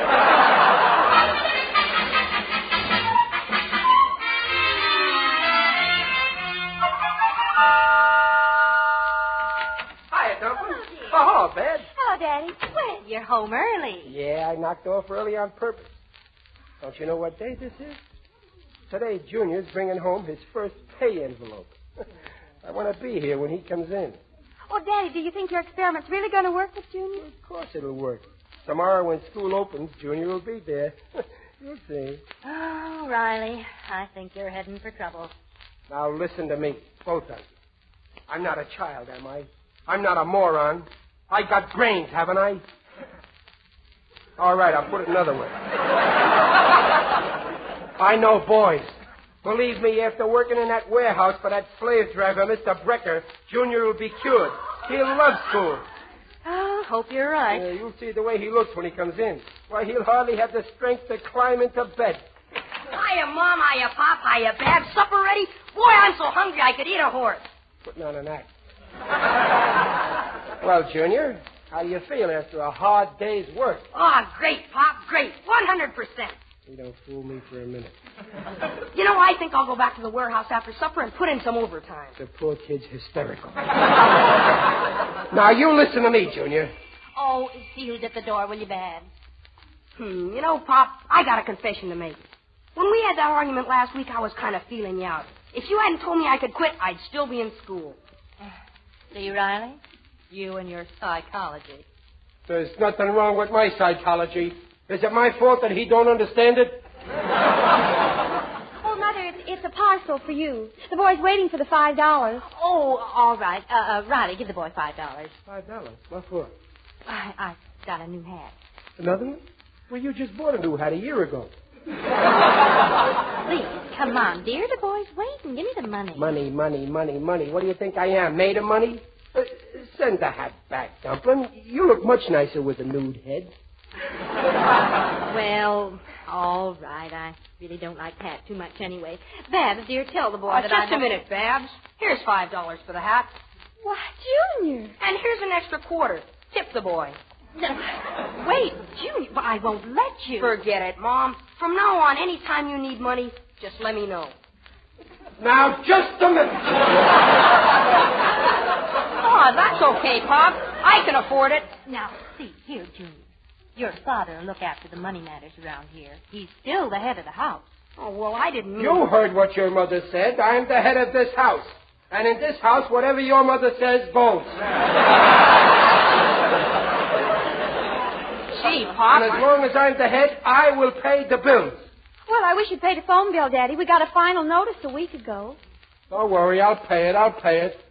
You don't have to, Pop. I paid it on my way home. And here's a receipt. And when next month's bill comes, just let me have it. That's settled. I won't stand for this kind of interference. For 13 years, I've been paying that phone bill my way. Now he's paying it his way, on time. Riley, don't get excited. Junior, I'm putting my feet down. You're acting like the head of the house?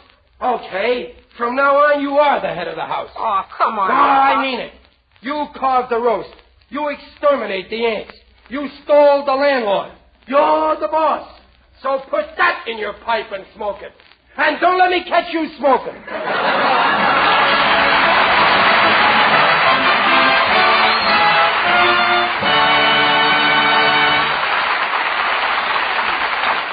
Now, look here, Riley. We can't let things go on like this. We've got to do something about Junior. Look, Peg, I know what I'm doing. Let me handle this situation. Did I ever steer you wrong before? Every time. Well, once in my life I gotta be right. And this might be it. Hi, Pop. Say, Mom, I'm getting hungry. How's about some lunch? Oh, do you want to eat lunch now, Riley? What are you asking me for? Ask your son. He's the boss around here now. Oh, Pop, cut it out, will you? No. You're the boss. When you're ready to eat, we'll all eat. Give me a break, Pop. I don't want to be the head of the house. Then will you go back to school? Well, no. You said I could quit. And all I want to do is keep on working, that's all. He's going. Quick, give me a sandwich. Oh, hi, Daddy. Say, what's the matter with Junior? Oh, your father's still using psychology. I wish we knew where Junior got this crazy idea to quit school and go to work. Oh, I forgot to tell you. You know Junior's big heartthrob? Oh, you mean that little girl, that Marilyn Morris? Yeah. Well, it seems Junior has a rival for her affections. Some rich little squirter comes around with a car and a chauffeur and buys her expensive presents. Well, what's that got to do with Junior? Well, Junior wants to make money and be a big shot, too. Isn't that simply nauseating? Oh, That's the silliest thing I ever heard of. Mm-hmm. I knew there was a woman at the bottom of this. It's only for a woman that a man will make the supreme sacrifice and go to work. Riley, I'm going to have a talk with Junior. Now, Peg, don't mix in. Leave it to me. I started with Junior, and I'll finish him. He'll go back to school. I'll think of a plan. Say, Pop, there's a fella at the door from a radio program. You know, one of those roving reporters with a microphone. Yeah. He wants... Good afternoon, everybody. Good afternoon. Hope you don't mind my barging into your house. This is a house, isn't it? Now, wait a minute, mister. Now, speak into the microphone, please. That's much better. You have a natural microphone voice. Folks, I'm Happy Harry, representing the Happy Home Builders, builders of happy homes for happy people. Friends of the radio audience, here we are in the living room of another typical American home for a few words with this fine family. Well, suppose we start with the head of the house. Now, tell me, sir. Just a minute, buddy. I ain't the head of the house. Oh, but, Daddy, this is your chance to get on the air. Quiet, Dad. I'll fix Junior good. You weren't the head of the house, mister, huh? Well, there he is. Aw, gee, Pop. This boy here? Ladies and gentlemen, this is unusual. Here we have a hard-working lad of about 13 who's slaving to keep this happy family together. Now, let's meet these folks. Your name, madam? Mrs. Riley. His charming mother, Mrs. Riley. Your name, young lady? Oh, Barbara Riley. His lovely sister, Barbara. And your name, sir? Chester Riley. And Chester Riley, his grandfather. And now... Wait a minute. I ain't his grandfather. Oh, I'm so sorry. Chester Riley, his poor old daddy. Now, let's have a chat with the head of the house. Aw, gee, do I have to? Go on, Junior, go on. Maybe this'll cure you, Mr. Working Man. Sonny, the Happy Home Builders would like to ask you a question. If you were to build a home, name the one firm that could guarantee you the finest workmanship and the lowest prices. Well, you got me there. That's right, the Happy Home Builders. And for that frank, honest, intelligent, and unrehearsed answer, I'm happy to give you this check for $25 happy dollars. Oh, boy, $25. Look, Pop, I just made $25. What a revolting development this is.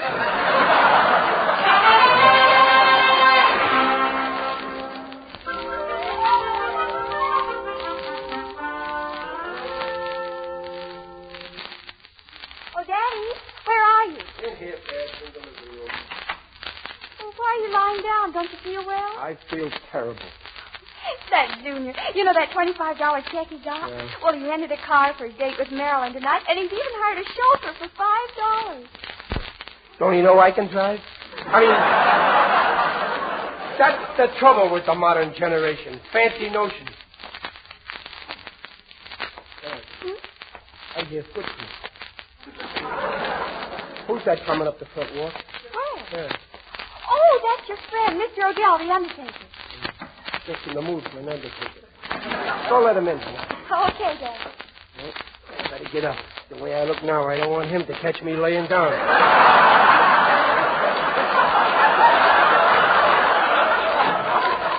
Good evening, Barbara, my child. Morning, Digger. Greetings, Riley. You're looking fine. Very natural. Well, I don't feel so fine. That son of mine, Digger. I tell you, that boy is going to drive me to my grave. Perhaps I can help.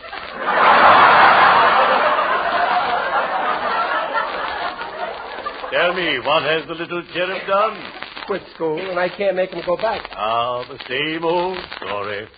I had a similar problem with my eldest boy, Heathcliff. What was the trouble, Digger? I wanted him to go to my old school in Tombstone, Arizona. I hoped he would join me in my business, but he insisted on going to an agricultural college down in Alabama. Stubborn, huh? Just like Junior. But I finally convinced him. Son, I said, sonny boy, why go to Alabama and be a southern planter when you can work with me and be a northern planter? Now he earns a good living out there. Eh? Ah, yes. He puts away at least 3 figures every week. Tell me, Riley, why does Junior want to leave school? So he can make dough and spend it on a girl, that's why. So he can maybe move out on us and break his mother's heart. So he Calm yourself, Riley. Calm yourself. Lie down and let me straighten you out.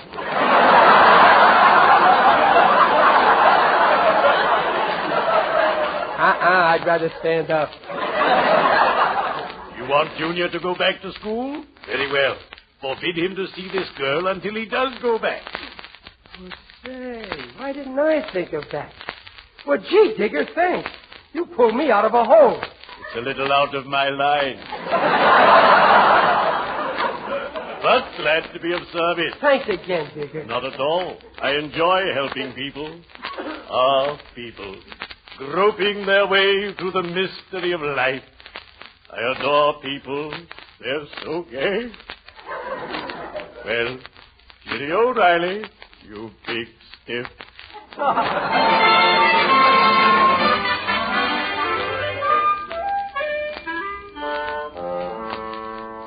Riley, what's wrong with Junior? He's locked himself in his room, and I think he's crying. Yeah, I know. I'm teaching him a lesson. I told him he can't see Marilyn until he goes back to school. Oh, but he had his heart set on this date tonight, and if you're... Peg, my head's settled. And when my head settles, it's like the Rock of Gibraltar. Oh, I don't know what we're going to do. If we can't control our own son now, how and... Oh, come in. Oh, well, hello, Marilyn. Good evening, Mrs. Riley. Is Mr. Riley in? I want to... Oh, there you are. Oh, hello, Marilyn. Is there something I can do for you? Mr. Riley, I'm going to be frank. I do not approve of the way you've been treating my Junior.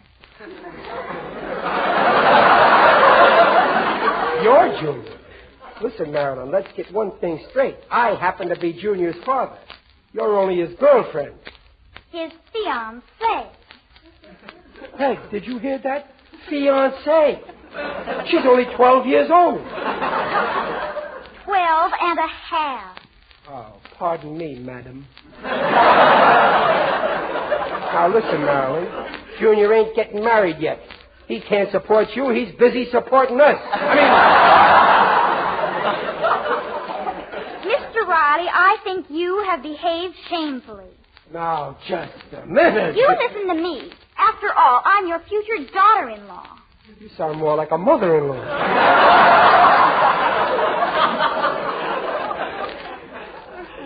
I want to know what right you have to forbid Junior to see me. Oh, he can see you all he wants as long as he goes back to school. Oh, is that it? Yeah. Well, then why don't you make him go back? Make him? I tried everything. I reasoned with him. I argued with him. I used psychology. I let him be head of the house. I spoke to his teacher. Nothing worked. What do you want me to do, beat him? Mrs. Riley, I don't see how you can live with this man. Oh, Marilyn, it isn't that bad. I tell you, Marilyn, I can't do a thing with that boy. Well, I can. I'll get him to go back to school. Now, let's not be ridiculous, Marilyn.